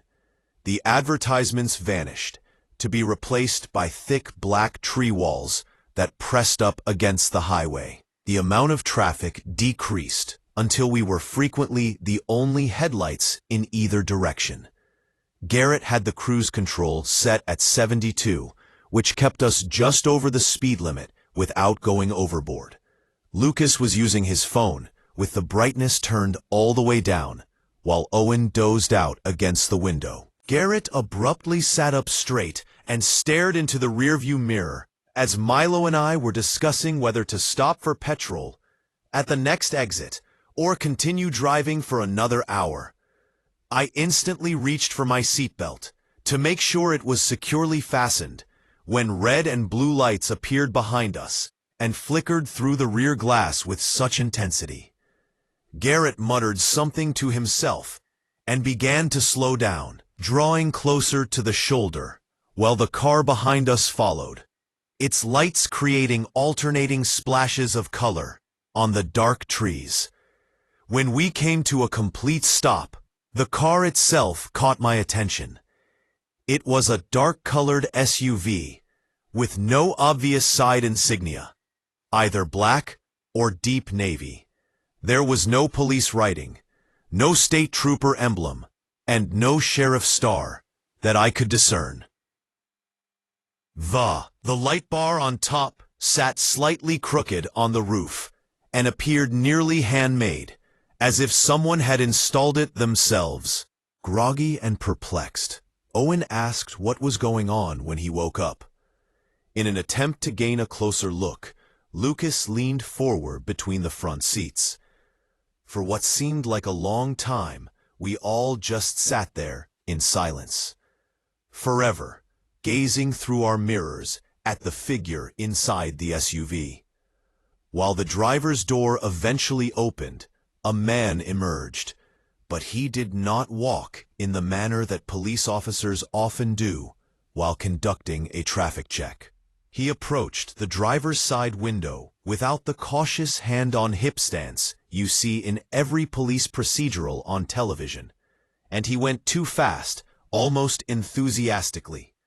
He had a torch with him, but it was aimed at the ground rather than inside our car. In the few traffic stops I had seen in my life, Garrett rolled down his window about halfway, and the man leaned in closer than any police had ever done. He was dressed in dark clothes that somewhat resembled a uniform. The clothing had no department patches, name tags, or badges. It was just plain black. I couldn't tell what was on his belt because of the low light. He had a patchy beard that appeared to have been growing, and his face was haggard, with deep-set eyes that caught the red glow from his own taillights. Unmonitored for several weeks, the man gave Garrett a smile, but it was the kind that stopped short of his eyes, the kind that made you want to turn away. Instead of making an official stop, he asked for the license and registration in an overly casual and friendly manner, as if he were saying hello to an old neighbor. The man accepted Garrett's paperwork without even looking at them, simply held them loosely in his hand while he used his vacant eyes to look about our car. He began asking us questions, but none of them related to the reason he had stopped us. I suppose it was normal that he wanted to know where we were going. Sufficient. However, he then inquired about our intended duration of stay. He inquired as to whether we had informed our family about the trip, whether anyone was anticipating us, and whether anyone knew the precise path we were traveling. We were just going to New Orleans for a weekend trip. Trying, Milo replied, shifting uneasily in the passenger seat. To be ambiguous. The man nodded slowly, as if he was listing every word. Then he asked Lucas directly in the back seat if he had a girlfriend waiting for him at home, while pointing his torch at him. After Lucas stumbled out a bewildered yes, the stranger inquired if If he didn't text her tonight, she would know where he was. Like something terrible, the question lingered in the air. I could feel my heartbeat in my throat, and I looked at Owen to be sure we were both thinking the same thing. There was a serious problem here. At last, Garrett inquired. The man simply laughed and said he would take care of what this was about and why he had been stopped. The man moved away from the window and circled the front of the Suburban at a leisurely pace, running his fingertips along the hood as if to check for dust. He came to a stop at the passenger side and gave Milo the signal to roll down the window by tapping on it with one knuckle. Milo paused, glancing at. Garrett nodded slightly because there was nothing more we could do. He had lights. He had stopped us. We were stranded in the middle of nowhere, Louisiana, on the side of a dark roadway. Milo briefly cracked the window.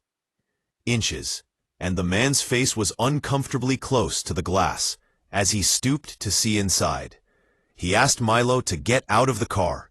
He asked him to pass the salt in a casual manner, just like that. He explained that it was common protocol for him to have a private conversation with him, and that it would only take a minute. I could hear my heart pounding in my ears. The man's expression wavered as Milo questioned what he had done and why. His face briefly showed signs of irritation and coldness before the phony friendliness came back. He reiterated that Milo had to leave, and there was a sharpness to his voice this time. Garrett took action at that point that most likely saved our lives. He said he was going to dial 911 after taking out his phone merely to confirm the stop. Claimed he wanted to confirm that everything was real because he had heard about fictitious police situations. Calmly, almost sheepishly, as if he was ashamed to exercise caution, he uttered it. The man outside quickly straightened up, and I saw his entire attitude shift in an instant. The phony smile completely disappeared. His gaze darted to his SUV parked behind us as his jaw tightened and he stepped back from the car.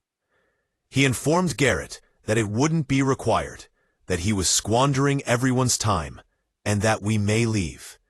In that exact manner. There was no warning, no ticket, and no justification for the initial stop. Garrett's license and registration were not even returned by him. He simply placed them on the ground beside the driver's side door and began to move. Returned to his car. When he initially came out, he had taken a deliberate, predatory approach, but now he was moving quickly and urgently. Garrett didn't need to be reminded twice when Owen whispered to him to just drive. After putting the Suburban in gear, Garrett returned to the interstate. He accelerated more quickly than I had ever witnessed him drive. For at least a minute, no one spoke.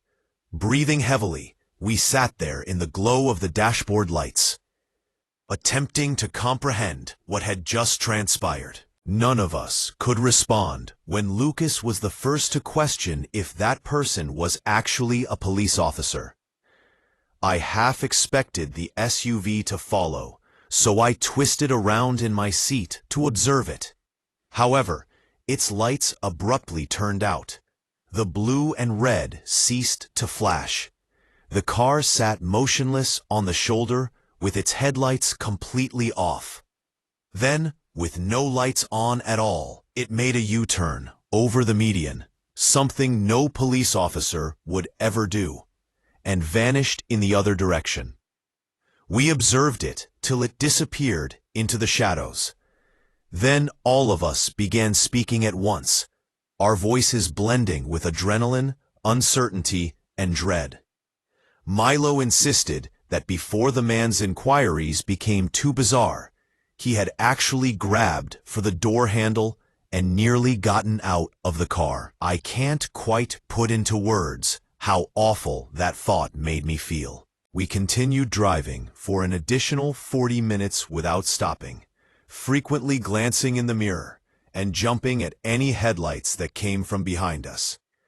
fearful of being pulled over again, but also of staying in that section of highway longer than necessary.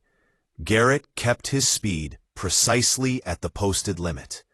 We didn't even talk about it when we eventually noticed a well-lit petrol station close to the next exit. After all that darkness, the fluorescent lights seemed like a haven.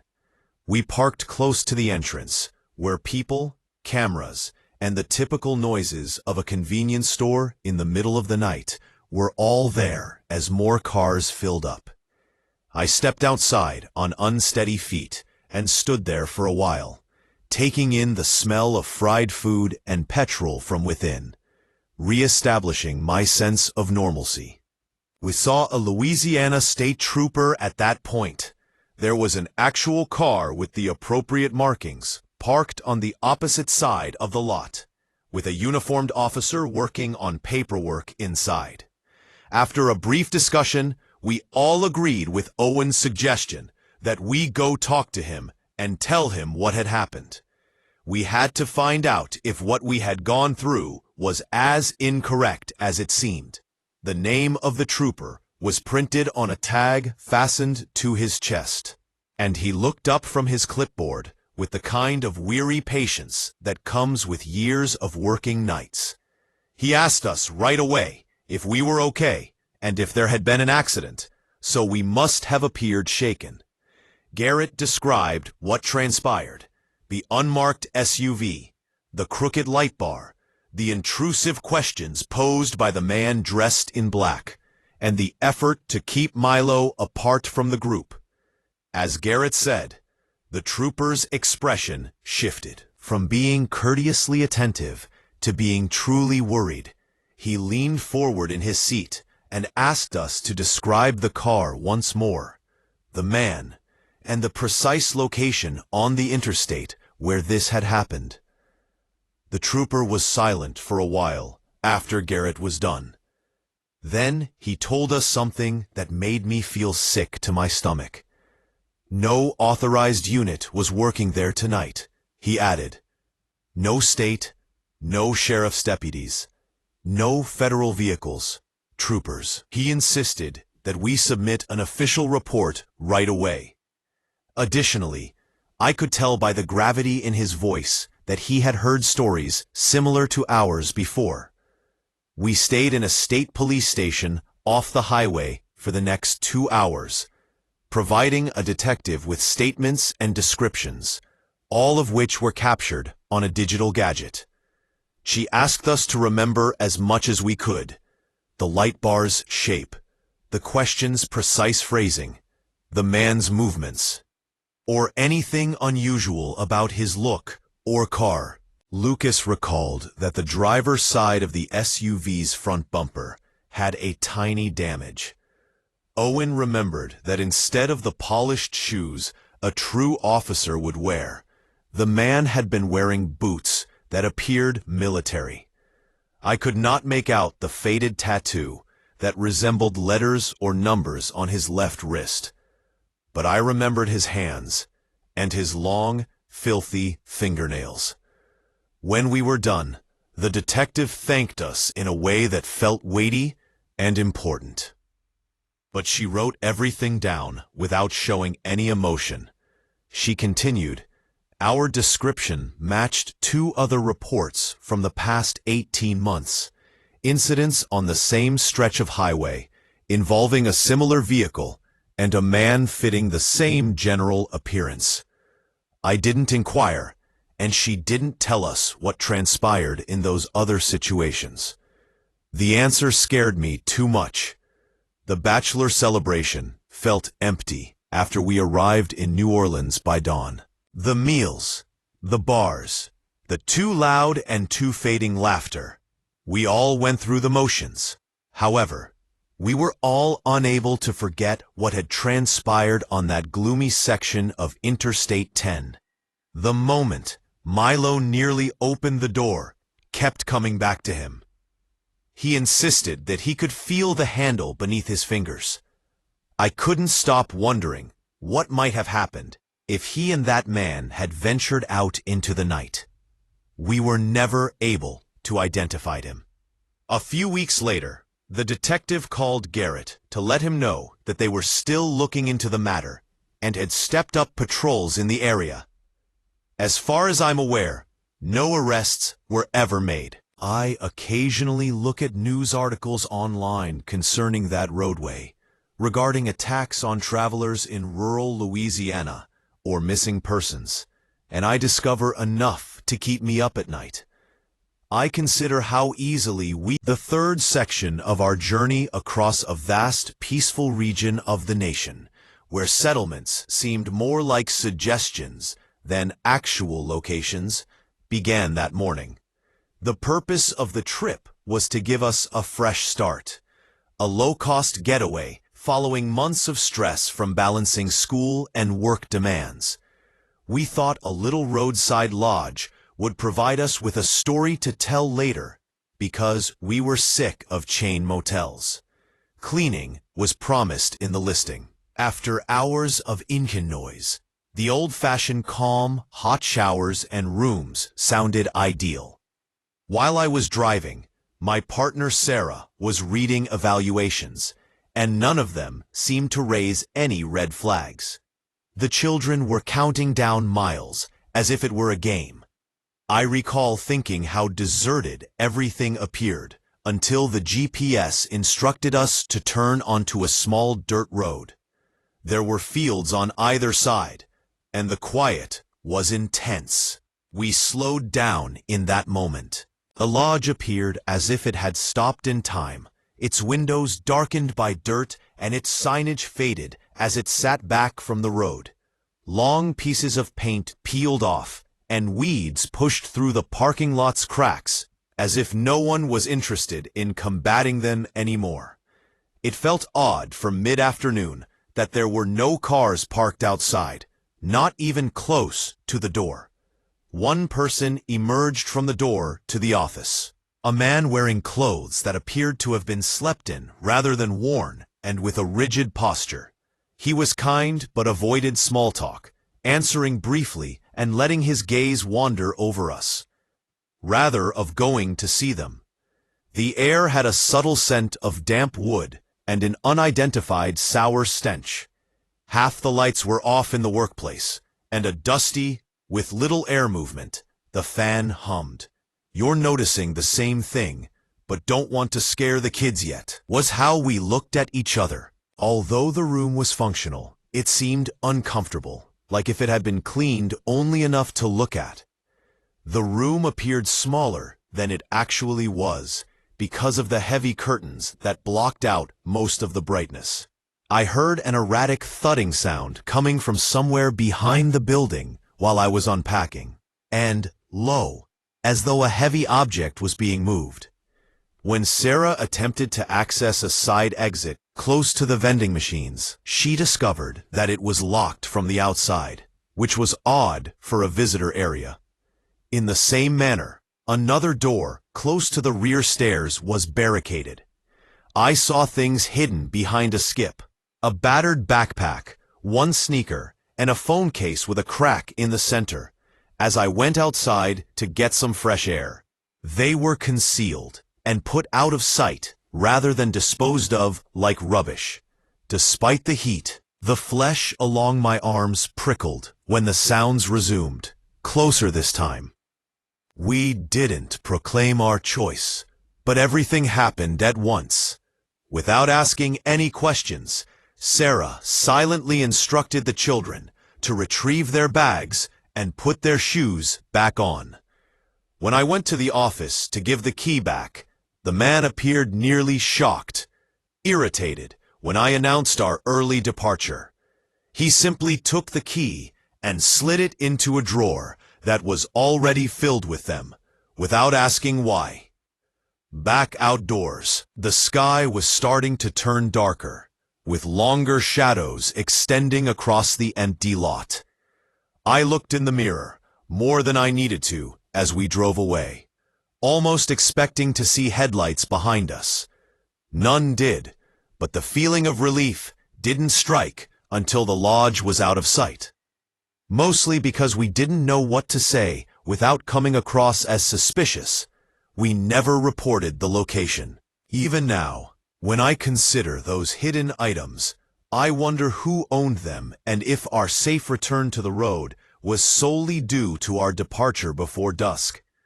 We continued driving until we eventually came to a section of real traffic, the kind where you are reminded of the existence of other people by the frequent passing of headlights. For long, nobody said anything, not even the children, which told me more than any questions could. The radio was playing faintly, with hills interfering with a discussion show that faded in and out. Sarah would occasionally look at me as if she wanted to say something, but she would stop herself. My mind kept returning to the locked exits and how they were purposefully secured, rather than jammed or broken. I was more affected by that detail than by the sound or the deserted lot.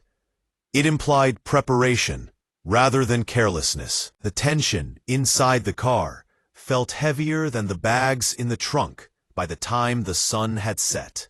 Just before dusk, we arrived at a little petrol station with a solitary cashier behind thick glass and buzzing lights. Even though we were obviously outside, I became aware that my hands were still unsteady as I filled up. Out of habit, I stayed by the pump and looked around the lot as Sarah took the kids inside to use the lavatory. After a pickup vehicle and a family minivan arrived, it seemed almost surreal how routine everything seemed. Inside, Sarah said that when one of the children asked why the lodge's doors were closed, she dismissed it as a problem with an outdated structure. Even she could hear the thinness of the falsehood. No matter how exhausted we were, we decided not to stop any place alone that day. The picture of those things behind the building kept coming back to me as night fell. It was made worse by the fact that they didn't belong together and weren't weathered enough to have been there for very long. Convincing myself that we were overreacting, I considered going back early. But the notion of going back after dark tightened my chest. Sarah once recommended reporting the barred exits and the place's deserted atmosphere by phoning a non-emergency line. We discussed it and came to the conclusion that we had only fragments and intuition rather than hard evidence. However, there's a reason why instincts exist, and no one I knew had ever had good results from disregarding them. We agreed to submit a warning review with only the facts and no accusations if we saw the resort listed again while traveling. Late that evening, we arrived at a bigger town and settled into a chain hotel with a coffee and bleach odor. The instant relief was almost embarrassing, as if we had managed to get away from something we didn't really understand. At last, the children unwinded as they ate food from a functional vending machine and laughed at the TV. Sarah and I stayed up later than normal, talking quietly about the day to ensure our recollections matched. That evening, nothing further occurred. There were no unusual contacts or calls, simply a difficult but restful night's sleep. Years later, I still don't understand the true purpose of that lodge. All I know is that when we decided to go, it felt like we were closing a door we were never supposed to open. The drive continued under a pale sky the following morning. Additionally, the day before seemed surreal in a way that made facts stand out rather than blur. I experienced a slight increase in tension each time we passed a turnoff leading to open country, as if my body recalled something my mind was trying to force. Curious in a way that only children can be, the children wondered if we could ever return to a location like that lodge. Sarah swiftly responded, saying that some locations aren't suitable for families. I played back the man's expression when we gave him back the key, his lack of concern. It was more akin to annoyance than hatred, as though we had disrupted a routine he had anticipated continuing. I was more affected by that than by the noise. Repetition indicates routine, and others are implied by repetition. After we returned home a few days later and the trip was officially over, I made another attempt to hunt up the resort. The listing was still there, the pictures remained the same, and the explanations remain upbeat and ambiguous. As I browsed through recent reviews, I came upon something disturbing. Weeks pass with nothing, and then, all of a sudden, brief, extremely complimentary remark that seemed more like it was made to take up space than to describe a visit. I wrote a thorough analysis of our own, focusing only on our actual experiences and avoiding conjecture. I brought up the absence of visitors, and the closed exits, and the possessions behind the structure, using language that couldn't be dismissed as dramatic. It felt more difficult to hit post than it should have, like throwing a note into deep water and hope that someone else would discover it. Not. The listing completely vanished after that. No preserved page, no explanation, just gone. Sarah was the first to see it and pulled me over, and we spent more time staring at the screen than was necessary. I looked at various booking websites, spellings, and even the location on the map. The location was still visible from a satellite view, but there was no longer any information about lodging. That was the nearest thing to a response we ever received, and it wasn't reassuring. If anything, it proved that there was something about the lodge that did not hold up to scrutiny. We briefly discussed getting in touch with officials once more, but it was like chasing a shadow, because there was no listing and no fresh information. Even though life went on as usual, that day still comes up in quiet times. Occasionally, it's provoked by a roadside sign promoting inexpensive accommodations, or by a section of road where the quiet seems overly deliberate. I don't share this tale to discourage others from visiting small communities or traveling. I mention it because sometimes the safest course of action is only a strong internal warning rather than evidence or affirmation. While the sun was still up, we heeded that warning and departed. Whatever transpired at that lodge before or after we arrived is still unclear to us. To be honest, not knowing feels like the best possible result. I remember that section of road as if it were a long sigh I never managed to let out. After a hectic few months at work, my friend Logan and I were traveling across the state on a road trip to decompress. During that period, my life felt halted, as though I was vacillating between choices and spending days moving to keep from being motionless. We were driving, chatting, and stopping for petrol when the tank became too low. We weren't in a rush. As the afternoon wore on, the highway became thinner and the landscape flattened into far-off tree lines and farmland. One by one, radio channels faded until the car was filled with static. In that remote, rustic way that you don't think about until later, it seemed typical. In retrospect, the silence ought to have served as a warning, but it didn't. Without any drama, the automobile went out, an abrupt loss of strength, then a soft roll onto the shoulder. While I popped the hood, Logan tried the ignition many times. The wind blew dust from the road, and the air smelt hot and dry, despite my ignorance of motors. Into my lips. There was not even a glimmer of signal on my phone. After checking his own, Logan dismissed it with a giggle, stating that it was somewhat pleasant to be inaccessible. We chose to hold off, assuming someone would finally pass. Every car felt louder and more obvious because there weren't many of them. That was the first time the truck showed up. It was older, dark, cold, and came from behind us, leaving a rattling sound behind.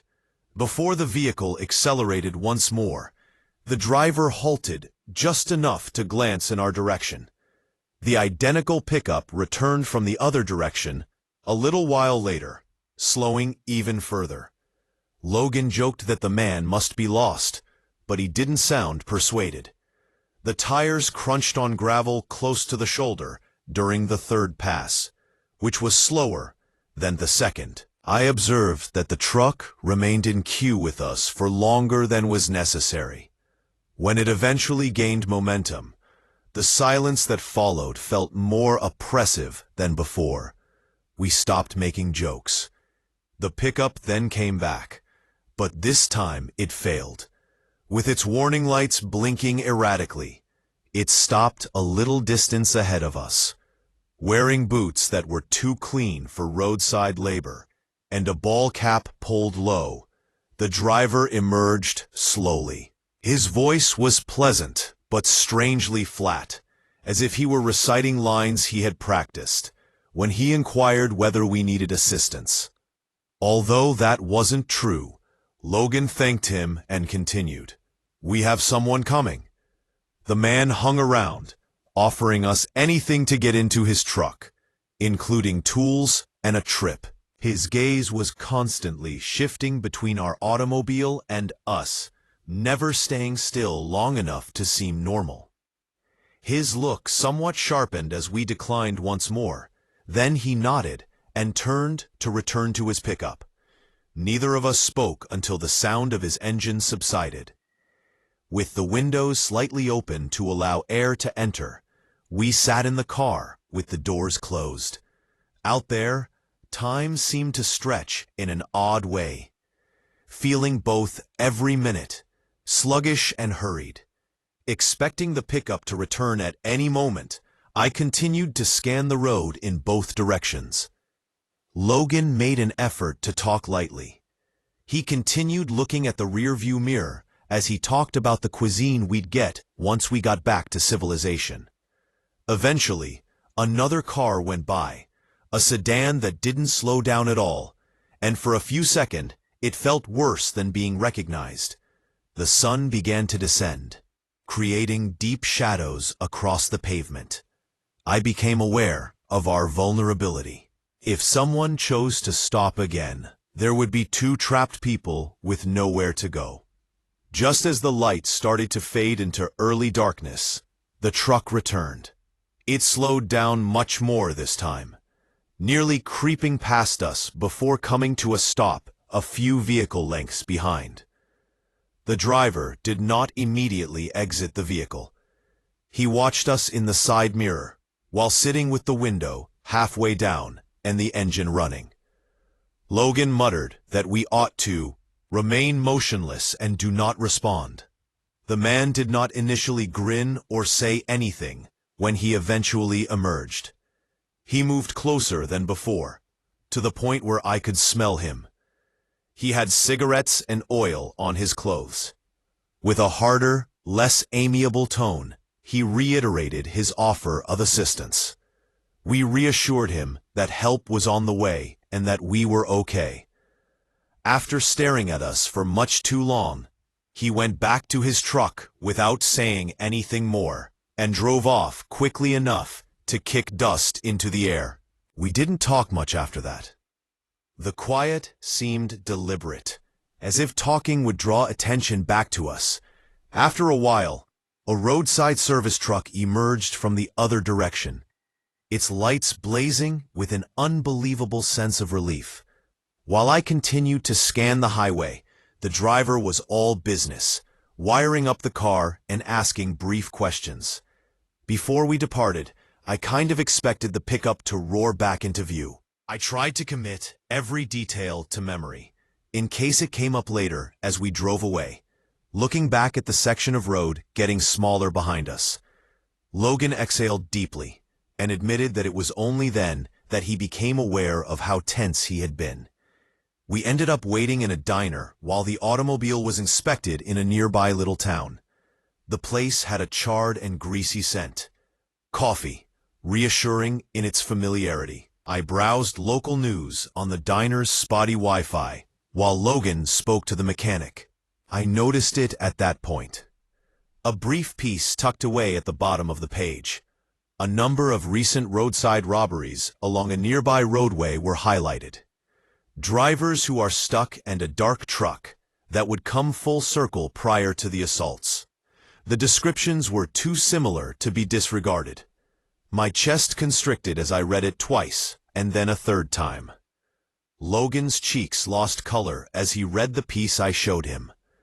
The pattern was much the same, and the robberies had occurred close to where we broke down.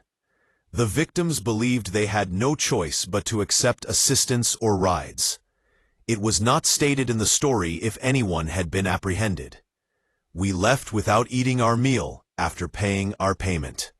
For the remainder of the drive, neither of us spoke. I still consider how easily things may have turned out differently if we had taken one tiny decision.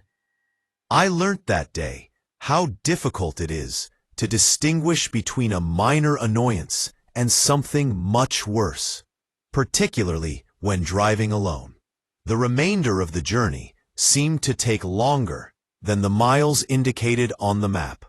Each and every pickup, even hours later, when the terrain changed and traffic increased, the vehicle we passed made my shoulders tense. We didn't perform any songs. We didn't discuss the near miss. It seemed as though admitting it may make it heavier than we were prepared to bear. We were suddenly exhausted as we arrived at our destination, the type that results from spending too much time on guard. I kept thinking about the man's lingerings and pauses that night, the fact that he has returned multiple times. On its own, none of it shouted danger, but when together, they created something clear. I couldn't stop watching local news reports in the days that followed. A couple more reports came to light. Nothing after that. No closure, no arrest. Logan and I discussed it again, sitting in quiet afterward, both of us realizing how close we had come, without ever reaching a consensus on the specifics. To put an end to the suspense, he said that he had thought about jumping into the truck.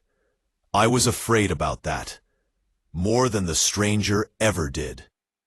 It helped me understand how being vulnerable alters one's judgment, and how loneliness and fatigue may make negative thoughts seem plausible.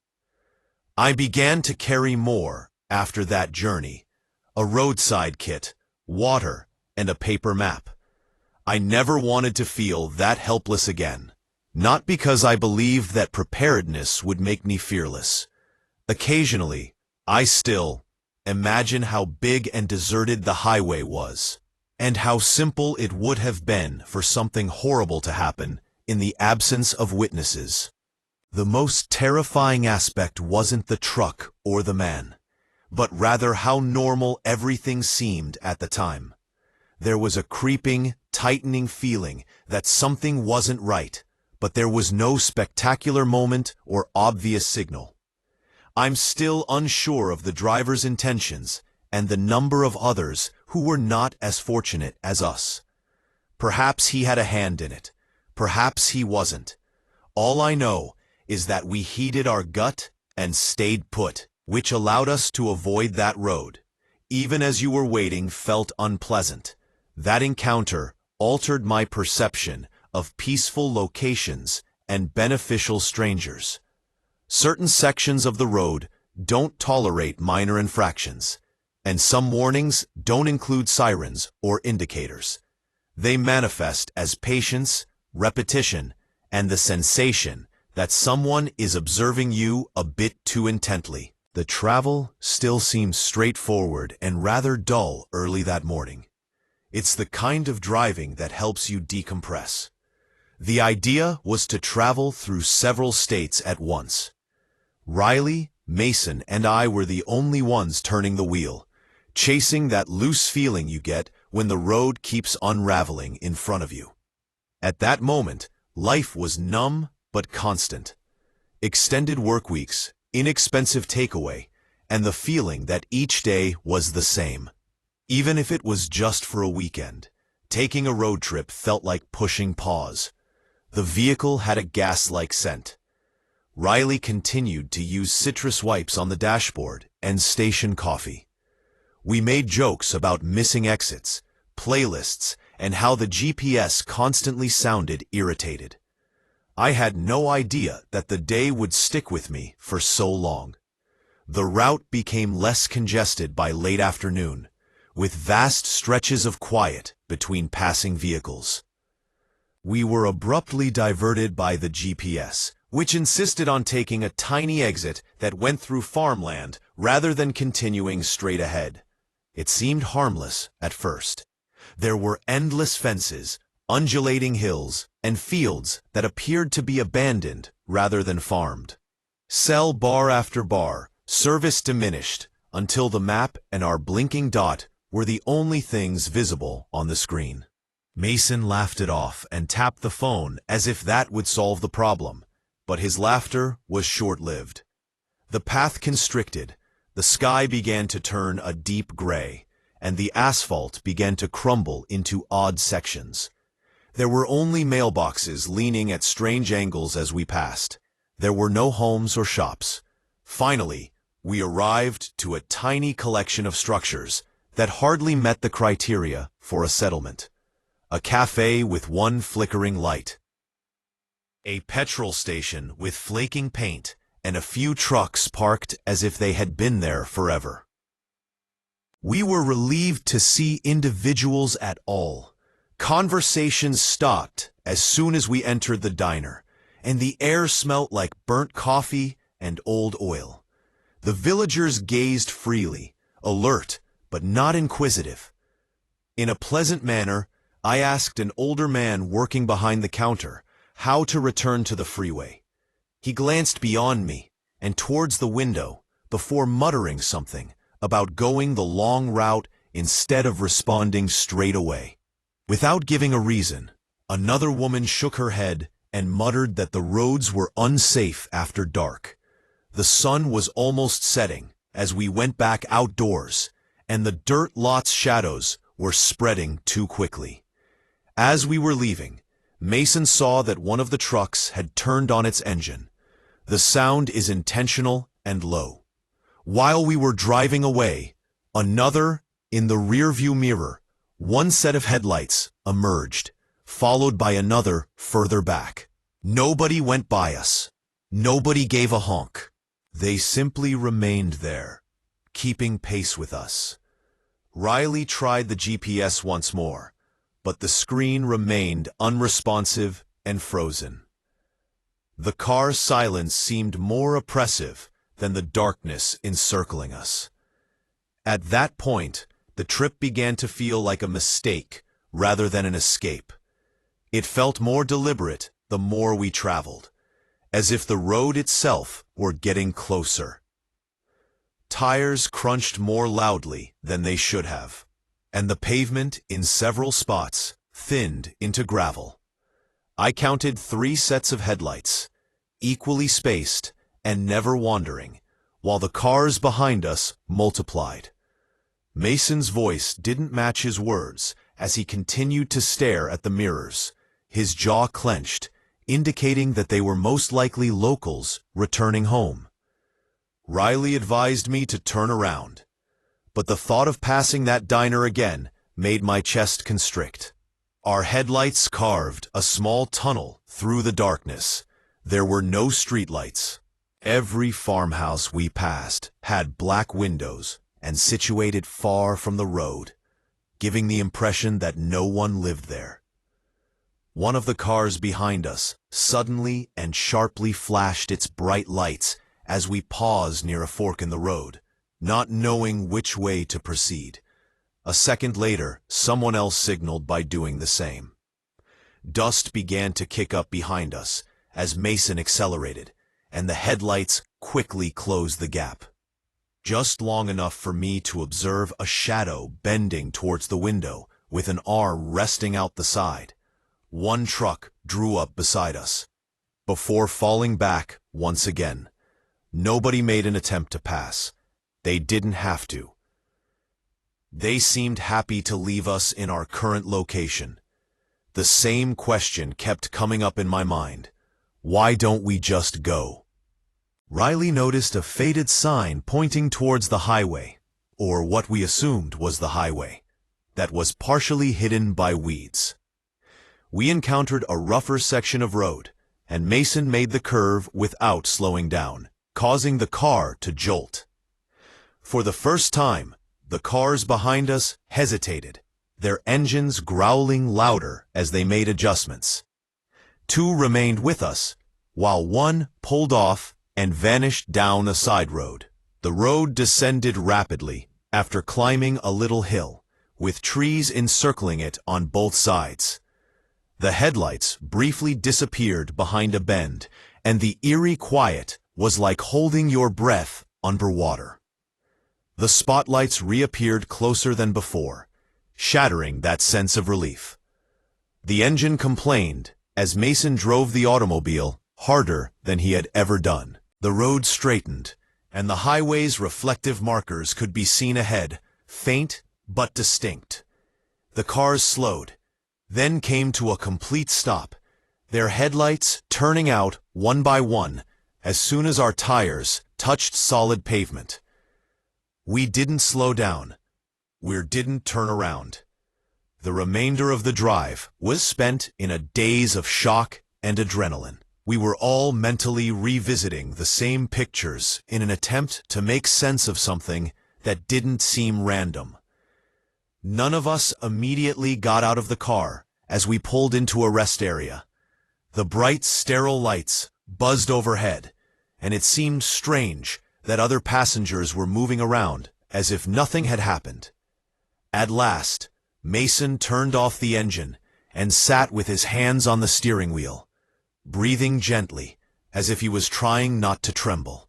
The hush was broken by Riley, who said the whole thing sounded insane out loud, which somehow made it worse. Every second was replayed. The stillness when we asked basic inquiries, the expressions in that diner, and the synchronized movement of the trucks. Nobody had a logical theory. There was just one thing we could agree on. It wasn't a coincidence.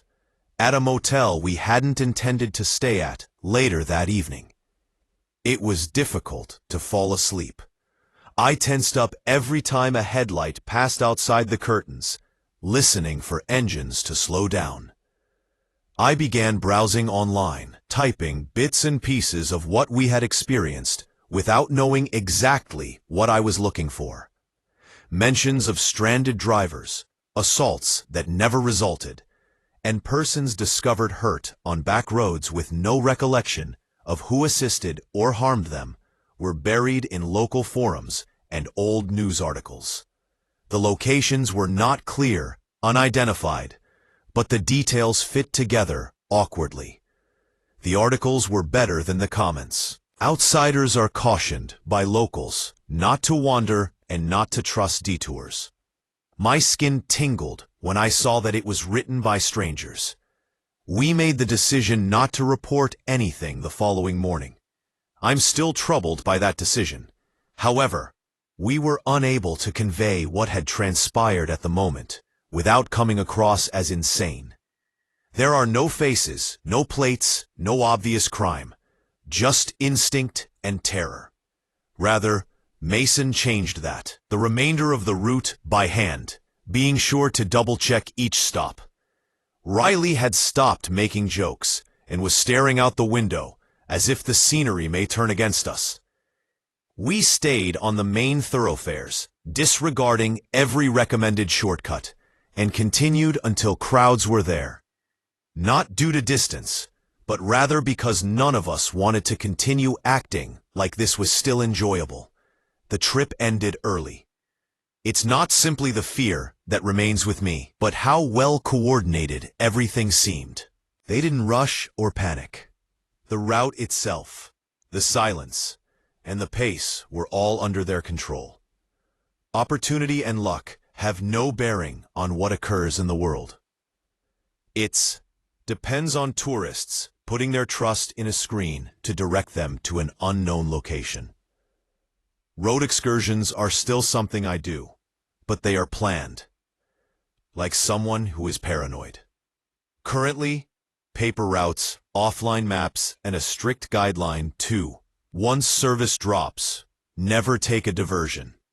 Certain locations make it obvious that they don't want tourists. Never appear on a map.